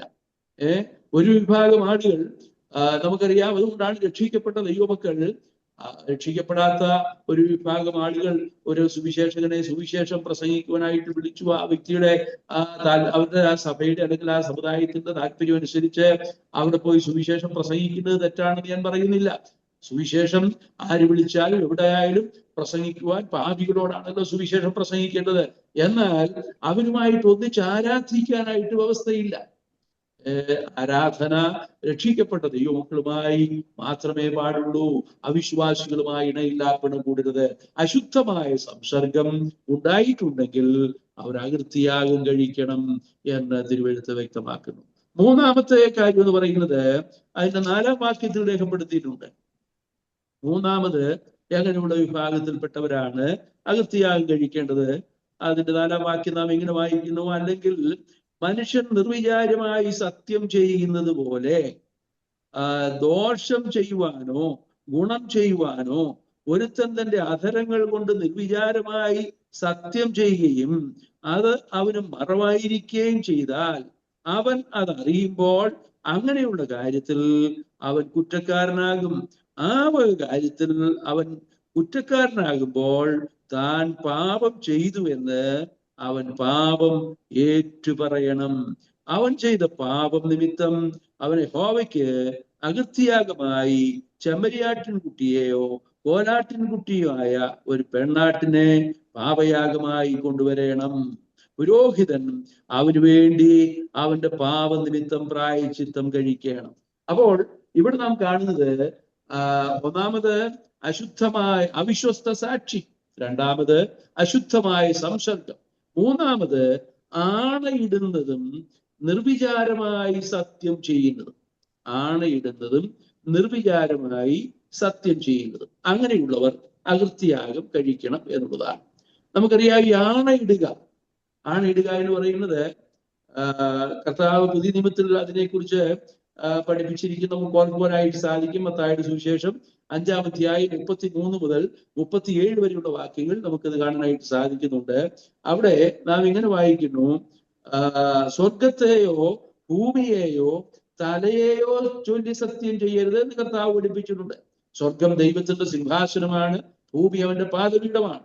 നമ്മുടെ തലയെ ചൊല്ലി സത്യം ചെയ്യരുത്. കാരണം തലയിലെ ഒരു രോമം വെളുപ്പിക്കുവാനോ കൽപ്പിക്കുവാനോ നമുക്ക് കഴിയുകയില്ല. പിന്നെ എന്തിന് തലയെ ചൊല്ലി സത്യം ചെയ്യണം? അപ്പോൾ സത്യം ചെയ്യുക, ആണയിടുക. നമ്മളൊക്കെ സാധാരണ നിലയിൽ ചില കാര്യങ്ങൾ സത്യമാണ്, നാം പറയുന്നത് സത്യമാണ് എന്ന് മറ്റുള്ളവരെ ബോധ്യപ്പെടുത്താൻ വേണ്ടി ചെയ്യുന്ന ഒരു കാര്യമാണ് ആണയിടുക എന്ന് പറയുന്നത്. അത് യഹൂദന്മാരുടെ ഇടയിൽ അങ്ങനെയുള്ളതായിരിക്കുന്ന സമ്പ്രദായം ഉണ്ടായിരുന്നു. എന്നാൽ കർത്താവ് പറയുന്നു അങ്ങനെ ആണയിടുന്ന. നിങ്ങളുടെ വാക്ക് ഉവ്വ് എന്നും ഇല്ല എന്നുമായിരിക്കട്ടെ. ഇതിലധികമായത് ദുഷ്ടനിൽ നിന്ന് വരുന്നു. നിന്റെ ദൈവമായ യഹോവയുടെ നാമം വൃഥാ എടുക്കരുത് എന്നുള്ളത് ദൈവകൽപ്പനയാണ്. അപ്പോൾ നാം പറയുന്ന കാര്യങ്ങൾ സത്യമായിരിക്കണം. അവിശ്വസ്ത സാക്ഷിയായിരിക്കാൻ പാടില്ല. നമ്മൾ പറയുന്നത് സത്യമായിരിക്കണം. സത്യത്തിന് സാക്ഷ്യം വഹിക്കുന്നവരാണ് നാം ഓരോരുത്തരും എന്ന് തിരുവചനം നമ്മെ ഓർപ്പിക്കുന്നു. അതുകൊണ്ട് ആണയിടുന്നതും നിർവിചാരമായി സത്യം ചെയ്യുന്നു. എന്താ ഈ നിർവിചാരമായി സത്യം ചെയ്യുക എന്ന് പറഞ്ഞാൽ? ഒരു പക്ഷേ ആ മനുഷ്യൻ മനസ്സിലാക്കിയിരിക്കുന്നത് അനുസരിച്ച് തന്റെ ബോധ്യത്തിൽ അത് സത്യമാണ്. എന്നാൽ പിന്നീട് കാര്യങ്ങൾ വിശദമായി മനസ്സിലാക്കുമ്പോഴാണ് അത് സത്യമല്ല എന്ന് തനിക്ക് ബോധ്യമാകുന്നത്. അപ്പോൾ താന് സത്യത്തിന് സാക്ഷ്യം വഹിക്കേണ്ടതിന് പകരം തന്റെ ബോധ്യമനുസരിച്ച് ചില കാര്യങ്ങൾ അത് സത്യമായിരുന്നു എന്ന് താൻ ചിന്തിച്ചിട്ടുണ്ട്. പക്ഷേ അത് സത്യമല്ലായിരുന്നുവെന്ന് പിന്നീട് ബോധ്യമായി. അപ്പോൾ അത് സത്യമല്ലായിരുന്നു എന്ന് തനിക്ക് ബോധ്യമായപ്പോൾ താൻ അകൃത്യയാഗം കഴിക്കണം. അതാണ് തിരുവെഴുത്ത് ഇവിടെ വ്യക്തമാക്കുന്നത്. ആണയിടുന്നതും നിർവിചാരമായി സത്യം ചെയ്യുന്നതും അകൃത്യയാഗം കഴിക്കേണ്ട പാപമാണ് എന്ന് തിരുവെഴുത്ത് നമ്മെ ഓർപ്പിക്കുന്നു. ആരൊക്കെയാണ്?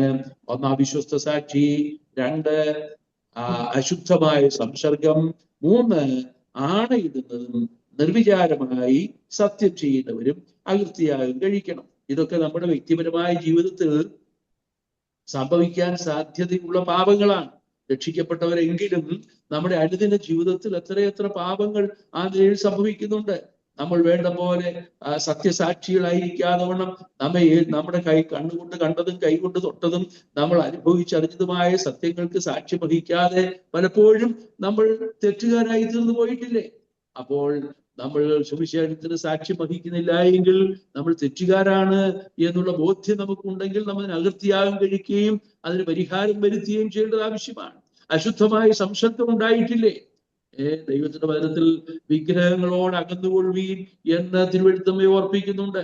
വിഗ്രഹാർപ്പിതം ഭക്ഷിക്കരുത് എന്ന് വചനം നമ്മെ ഓർപ്പിക്കുന്നുണ്ട്.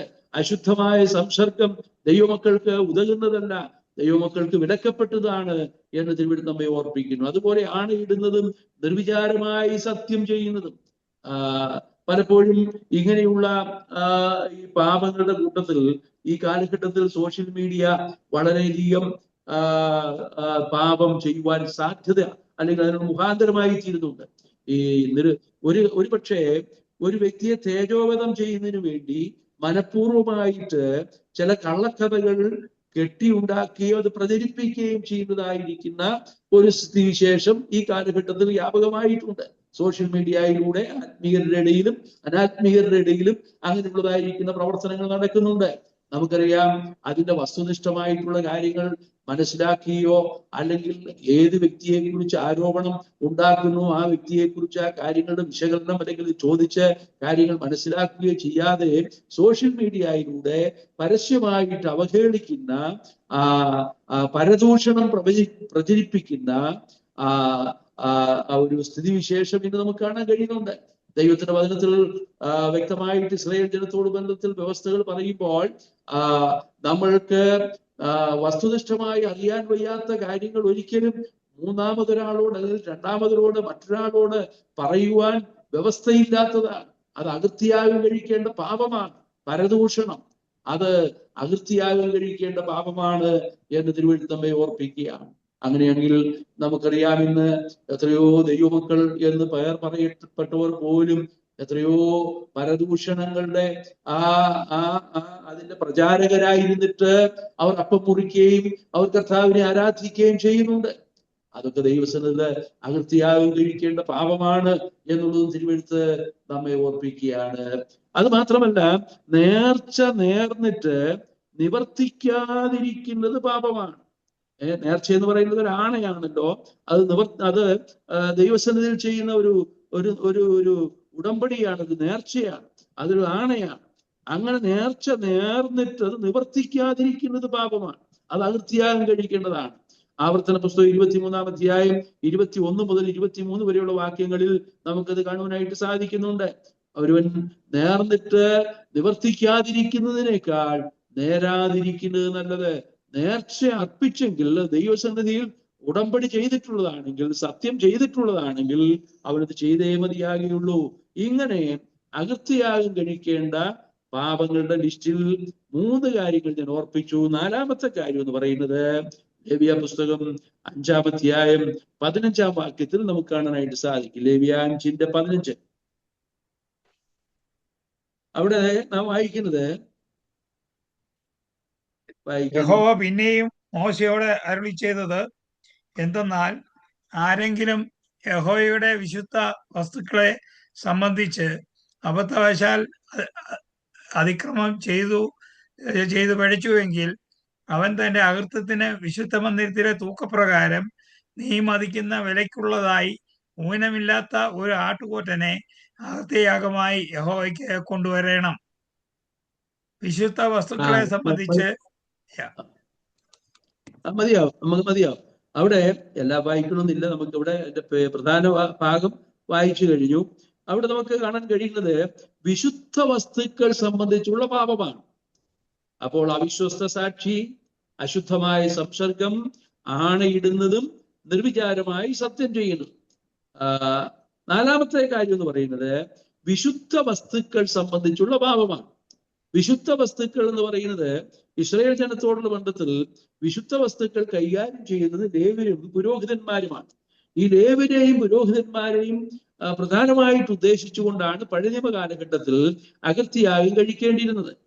ലേവ്യരും പുരോഹിതന്മാരുമായിട്ടുള്ള ആളുകൾ അവര് ഇങ്ങനെയുള്ള വിശുദ്ധ വസ്തുക്കൾ കൈകാര്യം ചെയ്യുന്നവരായതുകൊണ്ട് അതിൽ തെറ്റ് സംഭവിക്കുവാൻ, അശുദ്ധി സംഭവിക്കുവാനുള്ള സാധ്യതയുണ്ട്. പ്രത്യേകിച്ച് നാസിർ വ്രതം. നാസിർ വ്രതം എന്ന് പറയുന്നത് നമുക്കറിയാം, ശിംശോനെ സംബന്ധിച്ച് നാം മനസ്സിലാക്കുന്നത് നാസിർ വ്രതസ്ഥനായിരുന്നു. നാസിർ വ്രതം അനുഷ്ഠിക്കേണ്ട വ്യക്തി അത് പക്ഷെ ലംഘിച്ചതായിട്ട് നാം വായിക്കുന്നു. നാസിർ വ്രതം ലംഘിക്കുക, വിശുദ്ധ വസ്തുക്കൾ സംബന്ധിച്ചുള്ള പ്രമാണം ലംഘിക്കുക, അതുപോലെ പുരോഹിതന്മാർക്ക് മാത്രം അവര് പ്രമാണം ലംഘിച്ച് ഉള്ള ഭക്ഷണങ്ങൾ കഴിക്കുക, യാഗപീഠത്തിൽ അശുദ്ധിയോടെ ശുശ്രൂഷിക്കുക, ഇവയൊക്കെ ആണ് വിശുദ്ധ വസ്തുക്കൾ സംബന്ധിച്ചുള്ള പാപം എന്ന് പറയുന്നത്. നാം ഒരു ഭാഗത്ത് വായിക്കുന്നുണ്ടല്ലോ, ദാവീദിനെ സംബന്ധിച്ച് ദാവീദിന് വിശന്നപ്പോൾ പുരോഹിതന്മാർക്ക് മാത്രം ഭക്ഷിക്കാൻ അവകാശമുണ്ടായിരുന്ന ആ കാഴ്ചയപ്പത്തിന്റെ മേശയിൽ അർപ്പിക്കുന്ന അപ്പം അത് ദാവീദിന് ഭക്ഷിക്കാൻ കൊടുത്തതായിട്ട് നാം വായിക്കുന്നുണ്ട്. ഒരു പുരോഹിതനാണ് ഇത് കൊടുത്തത്. അത് ഭക്ഷിച്ചതായിട്ട് നാം വായിക്കുന്നുണ്ട്. അപ്പോൾ അങ്ങനെയുള്ളതായിരിക്കുന്ന അശുദ്ധിയോടുകൂടെ വിശുദ്ധ വസ്തുക്കൾ ഭക്ഷിക്കുന്നത്, നാസിർവ്രതം ലംഘിക്കുന്നത്, അശുദ്ധിയോടുകൂടെ ദൈവാലയത്തിലെ ശുശ്രൂഷകൾ ചെയ്യുന്നത്, ഇങ്ങനെയൊക്കെ ഉള്ളതായിരിക്കുന്ന പാപങ്ങൾ, വിശുദ്ധ വസ്തുക്കൾ സംബന്ധിച്ചുള്ളതായ പാപങ്ങൾ ചെയ്താൽ അതിനകൃത്യയാഗം കഴിക്കണം. ഇത് നമ്മുടെ ആത്മീയ ജീവിതത്തിൽ നമുക്ക് എങ്ങനെ മനസ്സിലാക്കാനായിട്ട് സാധിക്കും? ഒരു പുതിയ നിയമ വിശ്വാസിയെ സംബന്ധിച്ചോളം പഴയ നിയമത്തിൽ പുരോഹിതന്മാരും ലേവ്യരുമാണ് ഈ വിശുദ്ധ വസ്തുക്കൾ സംബന്ധിച്ചുള്ള പാപങ്ങൾ ചെയ്യുവാൻ കൂടുതൽ സാധ്യത എന്നോർപ്പിക്കുകയുണ്ടായി. നമ്മെ സംബന്ധിച്ചോളം ദൈവവചനത്തിന്റെ വെളിച്ചത്തിൽ നമ്മൾ ആരാണ്? പുതിയ നിയമ വെളിച്ചത്തിൽ നമ്മളെല്ലാവരും പുരോഹിതന്മാരല്ലേ? നമ്മളെല്ലാവരും യാഗം കഴിക്കുന്നവരല്ലേ? നമ്മളെല്ലാവരും ദൈവത്തെ ആരാധിക്കുന്നവരല്ലേ? അങ്ങനെയാണെങ്കിൽ വിശുദ്ധ വസ്തുക്കൾ സംബന്ധിച്ച് കുറ്റം ചെയ്യുവാനുള്ള സാധ്യത നമ്മുടെ ജീവിതത്തിലുമുണ്ട്. അശുദ്ധിയോടുകൂടെ കർത്തൃമേശയിൽ സംബന്ധിക്കുന്ന ഒരു വ്യക്തി, അശുദ്ധിയോടുകൂടെ ആത്മീയ ശുശ്രൂഷയിൽ ഏർപ്പെടുന്ന ഒരു വ്യക്തി അകൃത്യയാഗം കഴിക്കേണ്ട അതാണ് എന്ന് തിരുവഴുത്ത് നമ്മെ ഓർപ്പിക്കുകയാണ്. നമുക്കറിയാം, കർത്തൃമേശയോടുള്ള ബന്ധത്തിൽ വെച്ചിരിക്കുന്ന പ്രമാണം തന്നെത്താൻ ശോധന ചെയ്തിട്ട് വേണം ഈ അപ്പത്തിൽ നിന്ന് ഭക്ഷിക്കുവാൻ, ഈ പാനപാത്രത്തിൽ നിന്ന് കുടിക്കുവാൻ. ഒരുവൻ തന്നെത്താൻ ശോധന ചെയ്യാതെയും തൻ ശരീരത്തെ വിവേചിക്കാതെയും അപ്പം ഭക്ഷിക്കുകയും പാനപാത്രത്തിൽ കുടിക്കുകയും ചെയ്താൽ തനിക്ക് തന്നെ ശിക്ഷാവിധി തിന്നുകയും കുടിക്കുകയും ചെയ്യുന്നു. ഇത് നിമിത്തം ചിലർ രോഗികളാകുന്നു, ചിലർ ബലഹീനരാകുന്നു, അനേകരും നിദ്ര കൊള്ളുന്നു എന്ന് നാം തിരുവഴുത്തിൽ വായിക്കുന്നു. വിശുദ്ധ വസ്തുക്കൾ സംബന്ധിച്ചുള്ള പാപനിമിത്തം അവർ ദൈവത്തിന്റെ ബാലശിക്ഷയിൽ കൂടി കടന്നു പോകേണ്ടി വരുന്നു. വളരെ ഗൗരവമായി ചിന്തിക്കേണ്ടതായ ഒരു കാര്യമാണ്. ദൈവമക്കൾക്കാണ് ബാലശിക്ഷ, ദൈവമക്കൾക്ക് നിത്യശിക്ഷാവിധിയില്ല. അതുകൊണ്ട് ഇപ്പോൾ ക്രിസ്തുവേശുള്ളവർക്ക് ഒരു ശിക്ഷാവിധിയുമില്ല. എന്നാൽ ദൈവമക്കൾക്ക് ബാലശിക്ഷയുണ്ട്. ആ ബാലശിക്ഷ എന്ന് പറയുന്നത് രോഗമാകാം, ആ ബാലശിക്ഷ എന്ന് പറയുന്നത് ബലഹീനതയാകാം, ആ ബാലശിക്ഷ എന്ന് പറയുന്നത് മരണം വരെ സംഭവിക്കാം. നമ്മുടെ വ്യക്തിപരമായ ജീവിതത്തില് ഏതെങ്കിലും നിലയിൽ അശുദ്ധമായ സംസർഗം ഉണ്ടാകുകയോ അവിശ്വസ്ത സാക്ഷിയായിരിക്കുകയോ വിശുദ്ധ വസ്തുക്കൾ സംബന്ധിച്ച് പാപം ചെയ്യുകയോ ചെയ്തിട്ടുണ്ടെങ്കിൽ അതിന് പരിഹാരം വരുത്തിയിട്ട് വേണം ദൈവത്തെ ആരാധിക്കുവാൻ. ആഴ്ചയുടെ 6 ദിവസവും നമുക്ക് ബോധിച്ചതുപോലെ ജീവിച്ചിട്ട് ആഴ്ചവട്ടത്തിന്റെ 1-ാം ദിവസം ആരാധനയ്ക്ക് പോയി ആ അപ്പം ഭക്ഷിക്കുകയും പാനപാത്രത്തിൽ നിന്ന് കുടിക്കുകയും ചെയ്താൽ കർത്താവിന്റെ മേശയിൽ അയോഗ്യമായി സംബന്ധിക്കുന്നത് നിമിത്തം ഇന്ന് പലരും രോഗികളാകുന്നുണ്ട്, പലരും ബലഹീനരാകുന്നുണ്ട്, പലരും അകാലത്തിൽ തന്നെ മരിക്കേണ്ടതായിട്ടുള്ള സാഹചര്യം ഉണ്ടാകും. നമുക്ക് കുറ്റം വിധിക്കാൻ അവകാശമില്ല. ഒരുപക്ഷെ പെട്ടെന്നുള്ള ഒരു മരണം ആർക്കും എപ്പോഴും ഏത് സമയത്തും മരിക്കാം. എന്നാൽ വളരെ ആരോഗ്യത്തോടുകൂടെ ഇരിക്കുന്ന ഒരു വ്യക്തി വളരെ പെട്ടെന്ന് ഈ ലോകത്തിൽ നിന്ന് മാറ്റപ്പെടുമ്പോൾ അതേസമയം ആ വ്യക്തിയെ സംബന്ധിച്ച് സഭയിൽ വ്യക്തമായിട്ട് ആ വ്യക്തി ചില പാപങ്ങൾ ചെയ്യുന്ന വ്യക്തിയാണ്. രഹസ്യ ജീവിതത്തിൽ അദ്ദേഹത്തിന് ചില പാപപരമായിട്ടുള്ള അശുദ്ധമായിട്ടുള്ള ജീവിതം തുടരുന്ന വ്യക്തിയാണെന്ന് സഭയ്ക്ക് ബോധ്യമായിട്ടും സഭ അദ്ദേഹത്തെ അതിൽ നിന്ന് പിന്തിരിയുവാനായിട്ട് ആവശ്യപ്പെട്ടിട്ടും അതിൽ നിന്ന് പിന്മാറാതെ പിന്നെയും ആ പാപത്തിൽ തുടരുമ്പോൾ തന്നെ അപ്പം മുറിക്കുകയും ആത്മീയമായ കാര്യങ്ങൾ സംബന്ധിക്കുകയും ചെയ്തിട്ട് അങ്ങനെ ഒരു വ്യക്തിക്ക് പെട്ടെന്നൊരു മരണം സംഭവിച്ചാൽ അത് ആ വ്യക്തിയുടെ പാപനിമിത്തം ദൈവം നൽകിയ ബാലശിക്ഷയാണോ എന്ന് സംശയിക്കുന്നുവെങ്കിൽ അത് തെറ്റായ ഒരു കാര്യമല്ല എന്നുള്ളതാണ് ഞാൻ മനസ്സിലാക്കുന്നത്. എനിക്ക് അങ്ങനെയുള്ള ചില വ്യക്തികളെ സംബന്ധിച്ച് മനസ്സിലാക്കാൻ കഴിഞ്ഞിട്ടുണ്ട്. പാപത്തിൽ തുടരുന്നു, അപ്പോൾ തന്നെ കർത്തൃമേശ എടുക്കുന്നു. എന്നാൽ അങ്ങനെയുള്ള ചില വ്യക്തികൾക്ക് പെട്ടെന്ന് ഈ ലോകത്തിൽ നിന്ന് മാറ്റപ്പെടേണ്ടതായ സാഹചര്യം ഉണ്ടായി. അപ്പോൾ പലരും ഇങ്ങനെ തന്നെ പറയേണ്ടതായിട്ടുള്ള സാഹചര്യം ഉണ്ടായി. ആ വ്യക്തി പാപത്തിൽ തുടരുന്ന വ്യക്തിയായിരുന്നു എന്ന് അങ്ങനെയുള്ളവരെ സംബന്ധിച്ച് പറയേണ്ട സാഹചര്യങ്ങൾ തന്നെ ഉണ്ടായിട്ടുണ്ട്. ഞാൻ പറയുന്നത് എല്ലാ മരണവും പാപത്തിന്റെ ശിക്ഷയായി അങ്ങനെ സംഭവിക്കുന്നു എന്നുള്ളതല്ല. ഒരുപക്ഷെ അങ്ങനെ സംഭവിച്ചാൽ അത് ദൈവമാണ് അത് തീരുമാനിക്കുന്നത്, ദൈവമാണ് വിധിക്കുന്നത്, നമ്മളല്ല വിധിക്കുന്നത്. പക്ഷേ നമുക്ക് സംശയം തോന്നാം, ആ വ്യക്തി പാപത്തിൽ തുടർന്നിട്ട് ആ വ്യക്തി സഭയുടെ നിർദ്ദേശങ്ങൾ അല്ലെങ്കിൽ സഭയുടെ ആലോചന കൂട്ടാക്കാതെ പാപത്തിൽ തുടരുകയും ആത്മീയ ബന്ധത്തിൽ തുടരുകയും ചെയ്യുന്ന ഒരു സ്ഥിതി. ഇത് രണ്ടും ഒത്തുപോകത്തില്ല, ഇത് രണ്ടും ഒരുമിച്ച് പോകാൻ സാധ്യമല്ല. ദൈവമക്കളെ, നമ്മെ സംബന്ധിച്ചോളം നമ്മൾ ഇന്ന് ചെയ്യുന്ന ആത്മീയ കൂട്ടായ്മ, ആത്മീയ കൂടിവരവുകൾ എത്ര ഗൗരവത്തോടു കൂടെയാണ്, എത്ര വിശുദ്ധിയോടുകൂടിയാണ് നമ്മൾ ഇതിൽ സംബന്ധിക്കേണ്ടത് എന്നുള്ളതിന്റെ ഗൗരവമായ ഒരു ചിന്ത നമുക്കിതിൽ ലഭിക്കുകയാണ്. വിശുദ്ധ വസ്തുക്കൾ സംബന്ധിച്ചുള്ള പാപം ചെയ്താൽ അങ്ങനെയുള്ള വ്യക്തികൾ അകൃത്യയാഗം കഴിച്ചേ മതിയാകുള്ളൂ. അടുത്തത് മറ്റൊരു കൂട്ടരെ സംബന്ധിച്ച് നമുക്ക് കാണുവാനായിട്ട് സാധിക്കുന്നുണ്ട്. അത് 6-ാം അധ്യായത്തിന്റെ 1 മുതൽ 8 വരെയുള്ള വാക്യങ്ങളിലാണ് നമുക്ക് കാണാൻ കഴിയുന്നത്. 6-ാം അധ്യായത്തിന്റെ 1 മുതൽ 8 വരെയുള്ള വാക്യങ്ങളിൽ അവിടെ നാം ഇങ്ങനെയാണ് വായിക്കുന്നത്. സമയലാഭത്തിന് വേണ്ടി ഞാൻ ആ ഭാഗം ഒന്ന് പറയുകയാണ്. ഫോഷ്ക്ക് പറയുന്നതും മോഷ്ടിക്കുന്നതും വഞ്ചിക്കുന്നതുമായ പാപത്തെ സംബന്ധിച്ചാണ് അവിടെ രേഖപ്പെടുത്തിയിരിക്കുന്നത്. ഫോഷ്ക്ക് പറയുക, മോഷ്ടിക്കുക, വഞ്ചിക്കുക. ഇത് ഫോഷ്ക്ക് പറയുന്നതും മോഷ്ടിക്കുന്നതും വഞ്ചിക്കുന്നതും ഒക്കെ ഒരേ കാറ്റഗറിയിൽപ്പെട്ട പാപം തന്നെയാണ്. ഞാൻ 3ആയിട്ട് പിരിച്ചു പറഞ്ഞു എന്ന് മാത്രമേ ഉള്ളൂ. അവിടെ നാം ഇങ്ങനെയാ വായിക്കുന്നത്. യഹോവ പിന്നെയും മോശയോട് അരുളിച്ചെയ്തെന്നാൽ, ആരെങ്കിലും പിഴച്ച് യഹോവയോട് അതിക്രമം ചെയ്ത് തന്റെ പക്കൽ ഏൽപ്പിച്ച വസ്തുവിനെയോ പണയം വെച്ചതിനെയോ മോഷണകാര്യത്തെയോ സംബന്ധിച്ച് കൂട്ടുകാരനോട് ഫോഷ്ക്ക് പറയുകയെങ്കിലും കൂട്ടുകാരനോട് വഞ്ചന ചെയ്യുകയെങ്കിലും കാണാതെ പോയ വസ്തു കണ്ടിട്ട് അതിനെക്കുറിച്ച് ഫോഷ്ക്ക് പറഞ്ഞ് മനുഷ്യൻ പിഴയ്ക്കുന്ന ഈ വക വല്ല കാര്യത്തിലും കള്ളസത്യം ചെയ്യുകയെങ്കിലും ചെയ്തിട്ടുണ്ടെങ്കിൽ അവൻ പിഴച്ച് കുറ്റക്കാരനായാൽ താൻ മോഷ്ടിച്ചതോ വഞ്ചിച്ചെടുത്തതോ തന്റെ പക്കൽ ഏൽപ്പിച്ചതോ കാണാതെ പോയിട്ട് താൻ കണ്ടതോ താൻ കള്ളസത്യം ചെയ്ത് എടുത്തതോ ആയ ഇതൊക്കെയും മുതലോട് 1/5 കൂട്ടി പകരം കൊടുക്കണം. അകൃത്യാഗം കഴിക്കുന്ന നാളിൽ അവനത് ഉടമസ്ഥന് കൊടുക്കണം.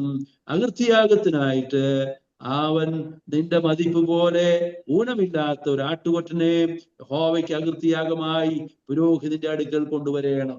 അപ്പോൾ ഇവിടെ നമുക്ക് കാണാൻ കഴിയുന്നത് 5-ാമത്തെ കാര്യം എന്ന് പറയുന്നത് ഫോഷ്ക്ക് പറയുന്നതും മോഷ്ടിക്കുന്നതും വഞ്ചിക്കുന്നതുമായ പാപമാണ്. ഇങ്ങനെയുള്ള പാപങ്ങൾക്ക് അകൃത്യാഗം കഴിച്ചേ മതിയാകുള്ളൂ.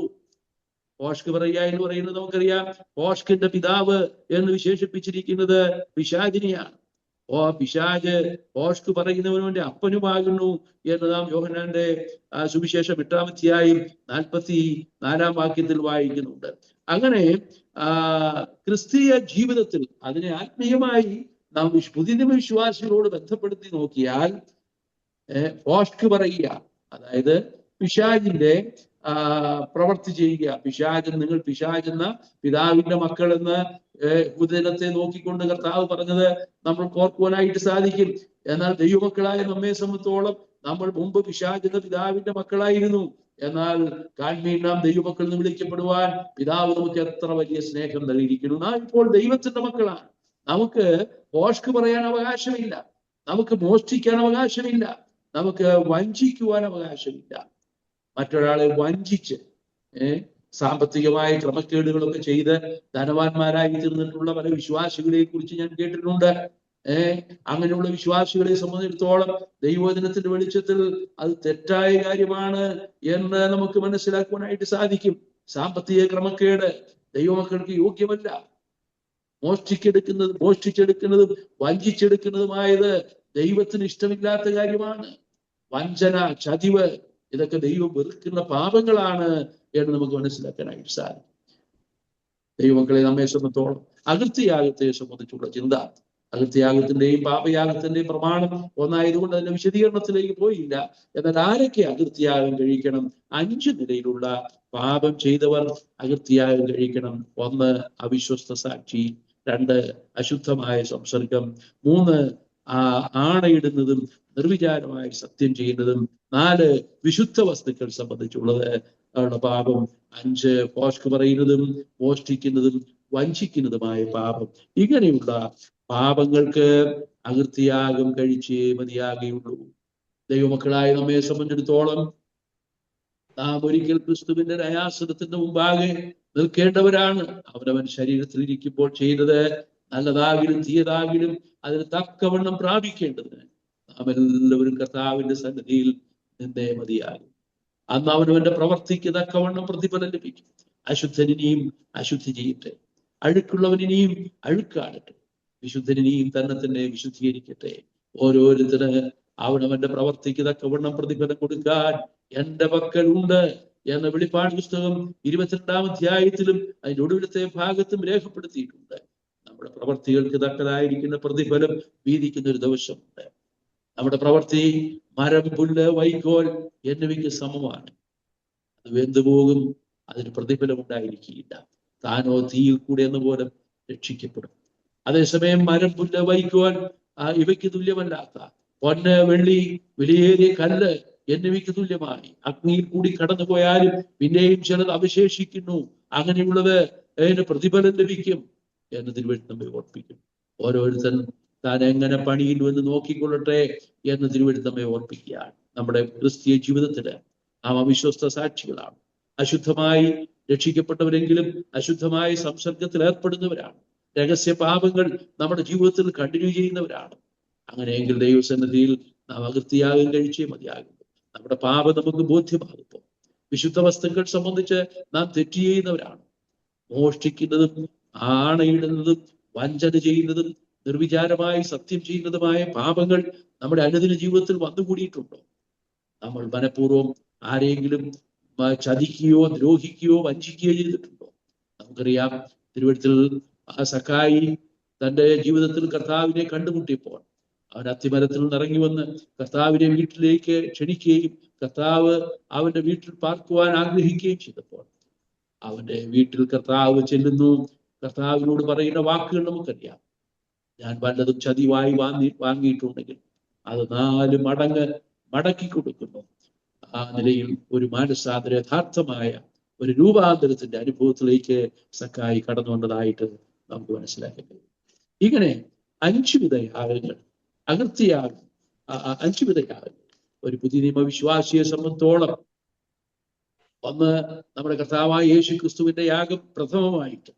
അപ്പോൾ തന്നെ നമ്മുടെ കർത്താവായ യേശു ക്രിസ്തു നമുക്ക് വേണ്ടി പിതാവാം ദൈവത്തിന് സൗരഭ്യവാസനയായ വഴിപാടും യാഗവുമായി അർപ്പിച്ചതുപോലെ നാം സ്നേഹത്തിൽ നടക്കണം. നമ്മെ തന്നെ, നമ്മുടെ ശരീരങ്ങളെ ജീവനും വിശുദ്ധിയും ദൈവത്തിന് പ്രസാദവുമുള്ള യാഗമായി സമർപ്പിക്കണം എന്നുള്ളത് ദൈവവചനത്തിലെ വ്യവസ്ഥയാണ്.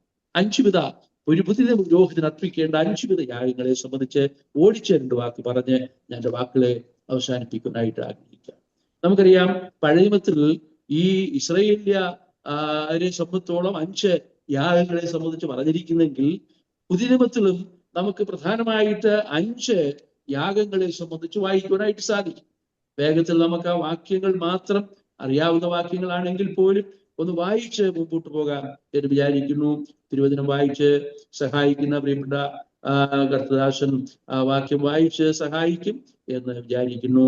നമുക്ക് നോക്കാം. എബ്രായ ലേഖനം 13-ാം അധ്യായം 15-ാം വാക്യം. 1-ാമത്തെ യാഗം ഒരു പുതിയ നിയമ പുരോഹിതൻ. നാം രക്ഷിക്കപ്പെട്ടവരാണ്, ദൈവമക്കളാണ്, രാജകീയ പുരോഹിതന്മാരാണ്. ആ നിലയിൽ നാം അർപ്പിക്കേണ്ട യാഗത്തെ സംബന്ധിച്ച് അവിടെ നാം വായിക്കുന്നു. എബ്രായർ 13:15.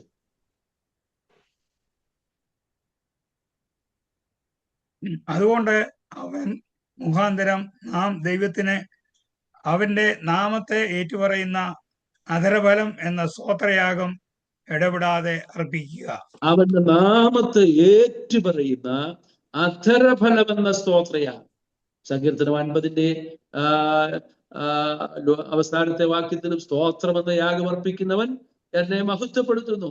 അപ്പോൾ ദൈവത്തിന് നാം പ്രഥമമായിട്ട് അർപ്പിക്കേണ്ട യാഗം എന്ന് പറയുന്നത് നമ്മുടെ കർത്താവിന്റെ നാമത്തെ ഏറ്റുപറയുന്ന അധരഫലം എന്ന സ്തോത്രയാഗം. യേശുവിനെ കർത്താവ് എന്ന് വായുകൊണ്ട് ഏറ്റുപറയുകയും ദൈവം അവനെ മരിച്ചവരുടെ ഇടയിൽ നിന്ന് ഉയർപ്പിച്ചു എന്ന് ഹൃദയം കൊണ്ട് വിശ്വസിക്കുകയും ചെയ്തപ്പോഴാണല്ലോ നാം രക്ഷിക്കപ്പെട്ടത്. അങ്ങനെ രക്ഷിക്കപ്പെട്ട ദൈവമക്കൾ അവര് കർത്താവിനെ ഏറ്റുപറയുകയാണ്. സ്വർലോകരുടെയും ഭൂലോകരുടെയും അധോലോകരുടെയും മുഴങ്കാൽ ഒക്കെയും മടങ്ങുകയും യേശു കർത്താവെന്ന് പിതാവായ ദൈവത്തിന്റെ മഹത്വത്തിന് വേണ്ടി ഏറ്റുപറയുകയും ചെയ്യേണ്ടി വരും എന്ന് നാം തിരുവഴുത്തിൽ വായിക്കും. നാം നമ്മുടെ കർത്താവിനെ യഥാർത്ഥമായി സ്നേഹിക്കുന്നുവെങ്കിൽ നാം അധരഫലം എന്ന സ്തോത്രയാഗം അർപ്പിച്ച് നമ്മുടെ കർത്താവിനെ ആരാധിക്കുകയാണ്. മാത്രമല്ല രണ്ടാമത്തേത് നമുക്ക് എബ്രാഹിം 13:14 നാം വായിക്കുന്നുണ്ട്. അടുത്ത വാക്യം 13:16. നന്മ ചെയ്യുവാനും കൂട്ടായ്മ കാണിപ്പാനും മറക്കരുത്, ഈ വക യാഗത്തിലല്ലോ ദൈവം പ്രസാദിക്കുന്നത്. നന്മ ചെയ്യുകയും കൂട്ടായ്മ കാണിക്കുകയും ചെയ്യുക, ഈ വക യാഗത്തിലല്ലോ ദൈവം പ്രസാദിക്കുന്നത്. നന്മ ചെയ്യുക, കൂട്ടായ്മ കാണിക്കുക. ഈ നിലയിൽ അതിന്റെ വിശദീകരണം നമുക്ക് ആവശ്യമില്ല. ദൈവത്തിന്റെ മക്കളെ സംബന്ധിച്ചോളം നമ്മെ സൽപ്രവർത്തികൾക്കായിട്ടാണ് വീണ്ടും ജനിപ്പിച്ചിരിക്കുന്നത് എന്ന് തിരുവഴുത്ത് നമ്മെ ഓർപ്പിക്കുന്നു. നാം എല്ലാവർക്കും, വിശേഷ സഹവിശ്വാസികൾക്കും നന്മ ചെയ്യേണ്ടവരാണ് എന്ന് തിരുവഴുത്ത് നമ്മെ ഓർപ്പിക്കുന്നു. ചാരിറ്റി അത് ദൈവം നമ്മെ ഏൽപ്പിച്ചിരിക്കുന്ന ഒരു ശുശ്രൂഷയാണ്. നമ്മെ കൊണ്ട് കഴിയുന്ന നിലയിൽ മറ്റുള്ളവർക്ക് നന്മ ചെയ്യുവാനും കൂട്ടായ്മ കാണിക്കാനും മറക്കരുത്, ഈ വക യാഗത്തിലല്ലോ ദൈവം പ്രസാദിക്കുന്നത്. അടുത്ത മൂന്നാമത്തെ യാഗം എന്ന് പറയുന്നത് റോമർ 12:1-2 വാക്യങ്ങളിൽ നാം വായിക്കുന്നു. അത് ഞാൻ മുമ്പ് ഉദ്ധരിച്ച വാക്യമാണ്. ആകയാൽ ദൈവത്തിന്റെ മനസ്സരി ഓർപ്പിച്ച് നിങ്ങളെ പ്രബോധിപ്പിക്കുന്നത്, നിങ്ങൾ ബുദ്ധിയുള്ള ആരാധനയായി നിങ്ങളുടെ ശരീരങ്ങളെ ജീവനും വിശുദ്ധിയും ദൈവത്തിന് പ്രസാദവുമുള്ള യാഗമായി സമർപ്പിപ്പീൻ. ഈ ലോകത്തിന് അനുരൂപരാകാതെ നന്മയും പ്രസാദവും പൂർണ്ണതയുമുള്ള ദൈവഹിതം ഇന്നത് തിരിച്ചറിയേണ്ടതിന് മനസ്സ് പുതുക്കി രൂപാന്തരപ്പെടുകയും നമ്മുടെ ശരീരങ്ങളെ യാഗമായിട്ട് അർപ്പിക്കുക. ഓരോ ദിവസവും നമ്മുടെ ശരീരത്തെ ദൈവത്തിനായിട്ട് ഏൽപ്പിച്ചു കൊടുക്കുകയാണ്. നമ്മുടെ ശരീരം ദൈവത്തിൻ്റെതാണ്. രക്ഷിക്കപ്പെട്ട ദൈവമക്കളുടെ ശരീരം നമ്മുടെ സ്വന്തമല്ല, നമ്മെ വിലയ്ക്ക് വാങ്ങിയതാണ്, നമ്മെ വീണ്ടെടുത്തതാണ്. നാം ദൈവത്തിന്റെ സ്വന്തമാണ്. നാം ജീവിച്ചിരുന്നാലും മരിച്ചാലും ദൈവത്തിനുള്ളവർ തന്നെ എന്ന് തിരുവഴുത്ത് പല വാക്യങ്ങൾ അതിനോടൊപ്പത്തിൽ പറയുന്നുണ്ട്. നിങ്ങൾ ദൈവത്തിന്റെ മന്ദിരമെന്നും ആ ദൈവത്തിന്റെ ആത്മാവ് നിങ്ങളിൽ വസിക്കുന്നുവെന്നും നിങ്ങൾ അറിയുന്നില്ലയോ കൊരിന്ത്യരേ എന്ന് അപ്പോസ്തലനായ പൗലോസ് ചോദിക്കുന്നുണ്ട്. നമ്മൾ വീണ്ടെടുക്കപ്പെട്ടവരാണ്. നമ്മുടെ ശരീരം ദൈവത്തിനുള്ളതാണ്.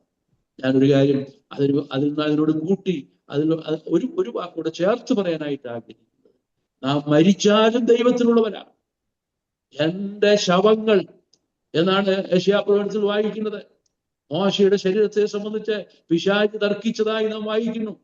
അപ്പോൾ ദൈവത്തിന്റെ ദൂതൻ മീഖായേൽ പിശാചിനോട് പടവെട്ടി ആ ശരീരത്തിന് വേണ്ടി പടവെട്ടിയതായി നാം വായിക്കുന്നു. മോശയുടെ ശരീരത്തിന് വേണ്ടി വാദിച്ച പിശാചിനോട് എതിർത്ത് നിന്നതായിട്ട് നാം വായിക്കുന്നു. ദൈവത്തിന്റെ മക്കൾ, രക്ഷിക്കപ്പെട്ട ദൈവമക്കൾ ഒരുപക്ഷെ മോശയുടെ ശരീരത്തിന് വേണ്ടി പിശാചി വാദിക്കുകയും തർക്കിക്കുകയും ചെയ്തില്ല. രക്ഷിക്കപ്പെട്ട ദൈവമക്കൾ കർത്താവിന്റെ കാഹളം ധ്വനിക്കുമ്പോൾ, മരിച്ചവർ അക്ഷയരായി ഉയർക്കുമ്പോൾ, ആ വിശുദ്ധന്മാരുടെ രൂപാന്തരവും ദൈവമക്കളുടെ ഉത്പ്രാവണവും സംഭവിക്കുമ്പോൾ പിശാച് തന്റെ സകല സൈന്യങ്ങളുമായി സകല ശക്തിയോടുകൂടെ എതിർക്കുവാൻ സാധ്യതയുണ്ട്. എന്നാൽ ആ കർത്താവ് തൻ ഗംഭീരനാദത്തോടെ, പ്രധാന ദൂതന്റെ ശബ്ദത്തോടെ, ദൈവത്തിന്റെ കാഹളത്തോടെ സ്വർഗത്തിൽ നിറങ്ങി വരികയും പിശാചിന്റെ സകല ശക്തികളെയും തകർത്ത് എറിഞ്ഞുകൊണ്ട് നമ്മുടെ കർത്താവ് തന്റെ വിശുദ്ധന്മാരുമായി ഉൾപ്രാവണം ചെയ്യും എന്ന് തിരുവഴുത്തിൽ നിന്ന് നമുക്ക് മനസ്സിലാക്കാൻ കഴിയും. നമ്മുടെ ശരീരം ദൈവത്തിനുള്ളതാണ്.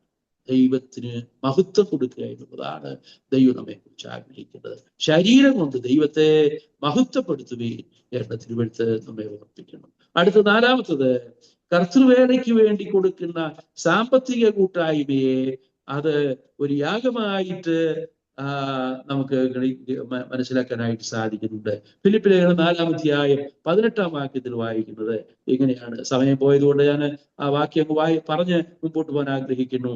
നിങ്ങൾ അയച്ചു തന്നത് സൗരഭ്യവാസനയായി ദൈവത്തിന് പ്രസാദവും സുഗ്രാഹ്യവുമായ യാഗമായി എപ്പഫ്രാദിത്തോസിന്റെ കയ്യാൽ പ്രതിഗ്രഹിച്ച് തൃപ്തനായിരിക്കുന്നു.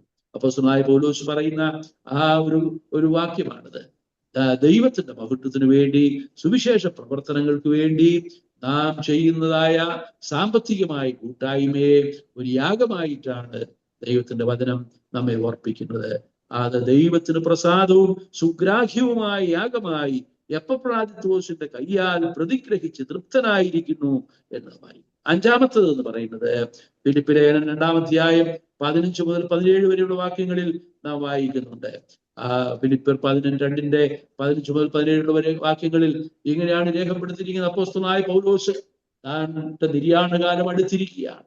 തന്റെ നിര്യാണകാലം അടുത്തപ്പോൾ താൻ പറയുന്ന വാക്കുകളാണ്: വിശ്വാസമെന്ന യാഗം അർപ്പിക്കുന്ന ശുശ്രൂഷയിൽ, വിശ്വാസമെന്ന യാഗം അർപ്പിക്കുന്ന ശുശ്രൂഷയിൽ എന്റെ രക്തമൊഴിക്കേണ്ടി വന്നാലും ഞാൻ സന്തോഷിക്കും. കർത്താവിന് വേണ്ടി അന്ത്യവരെയും വിശ്വസ്തയോടെ ഞാൻ നല്ലപോലെ പൊരുതു ഓട്ടം തികച്ചു വിശ്വാസം കാത്തു. ഇനി നീതിയുടെ കിരീടം എനിക്കായി വെച്ചിരിക്കുന്നു, എനിക്ക് മാത്രമല്ല അവന്റെ പ്രത്യക്ഷതയിൽ പ്രിയം വെച്ച ഏവർക്കും കൂടെ എന്ന് പറഞ്ഞ് വിശ്വാസത്തിന് വേണ്ടി അന്ത്യശ്വാസം പോമരെയും പടപൊരുതിയ വിശ്വാസത്തിന് വേണ്ടി മരിച്ച അപ്പോസ്തലനായ പൗലോസ് തന്നെ ഏൽപ്പിച്ച ശുശ്രൂഷ, വിശ്വാസം എന്ന യാഗം അർപ്പിക്കുന്ന ശുശ്രൂഷയിൽ എന്ന് പറഞ്ഞാൽ വിശ്വാസത്തിന് വേണ്ടി ഒരുപക്ഷെ രക്തസാക്ഷിയായി തീരേണ്ടി വന്നാലും ഞാനതിൽ സന്തോഷിക്കുന്നു എന്നാണ് അപ്പോസ്തലനായ പൗലോസ് പറഞ്ഞത്. ദൈവമക്കളെ, പുതിയ വിശ്വാസികളെ സംബന്ധിച്ചിടത്തോളം നാം ഈ ഭൂമിയിൽ ജീവിച്ചിരിക്കുമ്പോൾ നമുക്ക് അർപ്പിക്കുവാൻ കഴിയുന്ന യാഗങ്ങളാണിത്. യാഗങ്ങൾ: 1 സ്തോത്രയാഗം, 2 നന്മ ചെയ്യുകയും കൂട്ടായ്മ കാണിക്കുകയും ചെയ്യുക, 3 ശരീരയാഗം, 4 കർത്തൃവേലയ്ക്കായി നമ്മൾ ചെയ്യുന്ന സാമ്പത്തിക കൂട്ടായ്മ, 5 വിശ്വാസം എന്ന യാഗം എന്ന് പറഞ്ഞാൽ വിശ്വാസത്തിന് വേണ്ടി രക്തസാക്ഷിയായി തീരേണ്ടി വന്നാലും അതിൽ സ്വർഗം സന്തോഷിക്കുന്നു. അനേക രക്തസാക്ഷികൾ കർത്താവിന്റെ സന്നിധിയിൽ കാണും. നമുക്കറിയാം, മഹാപീഡന കാലഘട്ടത്തിൽ യാഗപീഠത്തിന്റെ കീഴിൽ നിന്ന് രക്തസാക്ഷികളുടെ നിലവിളി കേൾക്കുന്നുണ്ട്. മഹാപീഡനത്തോട് ബന്ധപ്പെട്ടാണ് നമുക്കത് കാണാൻ കഴിയുന്നത്. എബ്രായരുടെ 11-ാം അധ്യായം നാം പരിശോധിച്ചാൽ എത്രയോ പേര് വിശ്വാസത്തിന് വേണ്ടി തങ്ങളുടെ രക്തം ഒഴിക്കേണ്ടി വന്നു. തങ്ങൾ അതിക്രൂരമായി പീഡിപ്പിക്കപ്പെട്ട് മരിക്കേണ്ടി വന്നു. ജടയാടുകളുടെയും കോലാടുകളുടെയും തോൽ ധരിച്ചു പറഞ്ഞാൽ നമുക്കറിയാം. ഞാൻ ഈ ക്ലാസ്സിലാണെന്ന് തോന്നുന്നു, കഴിഞ്ഞ ദിവസം ഓർപ്പിക്കുകയുണ്ടായി. അതുപോലെ ആ ഈർച്ചവാളൻ അറുക്കപ്പെട്ടു. എത്രയെത്ര ക്രൂരമായ പീഡനങ്ങൾ. ചിലർ തീക്കിരയാകപ്പെട്ടു. ജോൺ ഹസ് എന്ന് പറയുന്ന ഒരു ദൈവദാസൻ, നമുക്കറിയാം, അദ്ദേഹത്തെ ആ ഒരു തൂണോട് ചേർത്ത് ബന്ധിച്ചിട്ട് തന്റെ വിശ്വാസം തള്ളിപ്പറയുവാൻ ആവശ്യപ്പെടുമ്പോൾ അദ്ദേഹം വിശ്വാസം തള്ളിപ്പറയുവാൻ തീരുമാനിച്ചില്ല.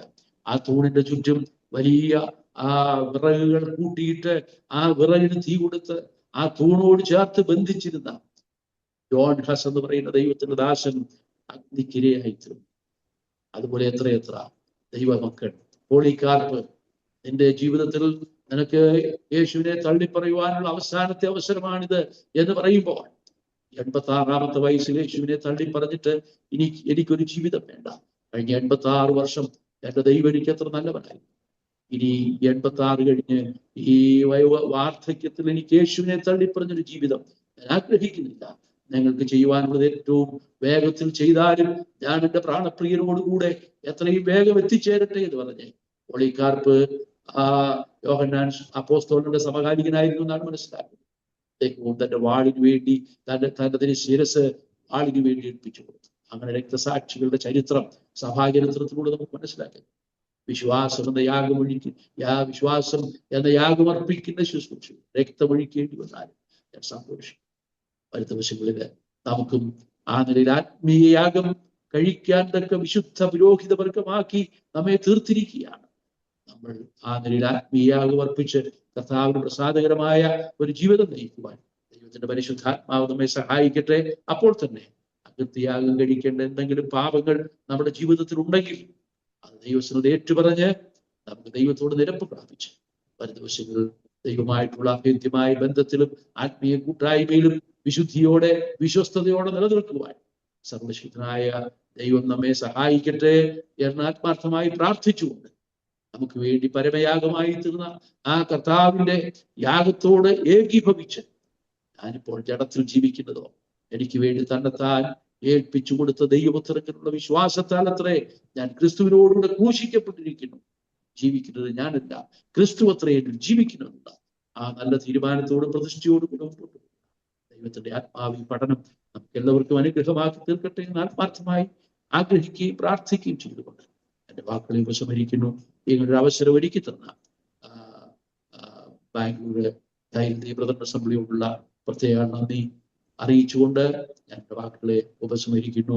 കർത്താവിന്റെ നാമം മഹത്വപ്പെടുന്നു. കർത്താവിന്റെ വിജയം നാം വാഴ്ത്തപ്പെടുന്നതാകട്ടെ.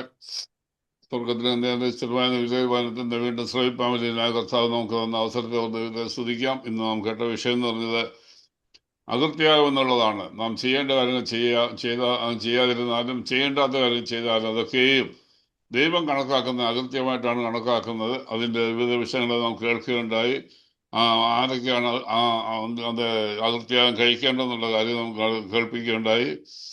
അവിശ്വസ്ത സാക്ഷി അകൃത്യാഗം കഴിക്കണം. അതുപോലെ അശുദ്ധ സംസർഗത ഏർപ്പെട്ടവർ കഴിക്കണം. ആണായിട്ട് എന്നുള്ള കാര്യത്തെ പറ്റി നിർവിചാരമായിട്ട് സത്യം ചെയ്യുന്നത്, അതുപോലെ നേരത്തെ നടന്നിട്ട് നിവർത്തിക്കാതിരിക്കുന്നത്, അതുപോലെ പോഷ്ക് പറയുന്നത്, ഇങ്ങനെ പല കാര്യങ്ങളും നാം ചിന്തിക്കുകയുണ്ടായി.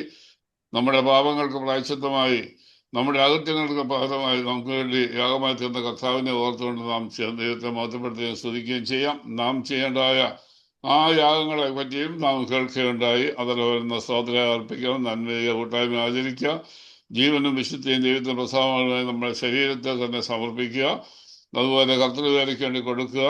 അങ്ങനെ പല കാര്യങ്ങളും നാം ഇന്ന് കേൾക്കുകയുണ്ടായി. കേട്ട വചനത്തെ നമുക്ക് ദൈവത്തെ മഹത്വപ്പെടുത്തുകയും സ്തുതിക്കുകയും ചെയ്യാം. അടുത്ത ആഴ്ചക്കാലം ബ്രദർ അടുത്ത ആഴ്ച ഉണ്ടല്ലോ, അടുത്ത ആഴ്ച കൂടെ ഉണ്ട്. അടുത്ത ആഴ്ച ഉണ്ടോ? അപ്പൊ യാഗങ്ങളെ സംബന്ധിച്ചുള്ള ക്ലാസ് ഞാൻ വിചാരിച്ചു ഈ ആഴ്ചയോട് തീരുകയെന്ന് വിചാരിച്ചത്. അല്ല, ഈ മാസം മുഴുവൻ എന്ന് പറഞ്ഞു, അതുകൊണ്ട് ഒരാഴ്ചയുണ്ട്. ഒരാഴ്ചയുണ്ട്. ഓക്കെ ആയിക്കോട്ടെ. അപ്പോ സമുദായമായിട്ട് വേറെ വിഷയം എടുക്കുകയും ചെയ്യാൻ കുഴപ്പമില്ല. നമുക്ക് ഈ വിഷയത്തോട് ബന്ധപ്പെട്ട് തന്നെ അടുത്ത ആഴ്ച നമുക്ക് ചെയ്യാം. അടുത്ത ബുധനാഴ്ച അല്ലേ? അത് തന്നെ, ഈ ദിവസം തന്നെ. ഓക്കെ, കുഴപ്പമില്ല. എനിക്ക് അടുത്ത ആഴ്ച ഒരു ചെറിയ അസൗകര്യം ഉണ്ട്. അത് എങ്ങനെയാണെന്ന് ഞാൻ ഇപ്പൊ പറയാൻ പറ്റുന്നില്ല. കാരണം ജോഷി കുടുംബം ഈ ശനിയാഴ്ച വരാനായിട്ടിരിക്കുകയാണ്. അപ്പോ അവന് കുഞ്ഞിനെയും കൊണ്ടൊക്കെ വെല്ലൂരേക്കൊന്ന് പോകണമെന്ന് വിചാരിക്കുന്നു. അപ്പൊ ആ സമയത്ത് ആരൊക്കെയാ പോകുന്നത്, എങ്ങനെയാക്കുന്നു വന്നതിന് ശേഷം തീരുമാനിക്കത്തുള്ളൂ. എനിവേ അത് അത്യാവശ്യമായി യാത്രയിലല്ലെങ്കിൽ ഞാൻ ബുധനാഴ്ച ഉണ്ടായിരിക്കും. അത് അല്ല, അന്ന് ബുദ്ധിമുട്ടുണ്ട്, വേറെ ദിവസമായിട്ട് മാറ്റുകയും ചെയ്യാൻ കുഴപ്പമില്ല. നേരത്തെ പറയണമെന്നുള്ളതേ ഉള്ളൂ. പറയണം, അത് ഞാൻ അറിയിക്കാം കേട്ടോ. ഇപ്പോൾ പ്രാർത്ഥിച്ച് നമ്മളെ മീറ്റിംഗ് അവസാനിപ്പിക്കാം. നമുക്ക് പ്രാർത്ഥിക്കാം.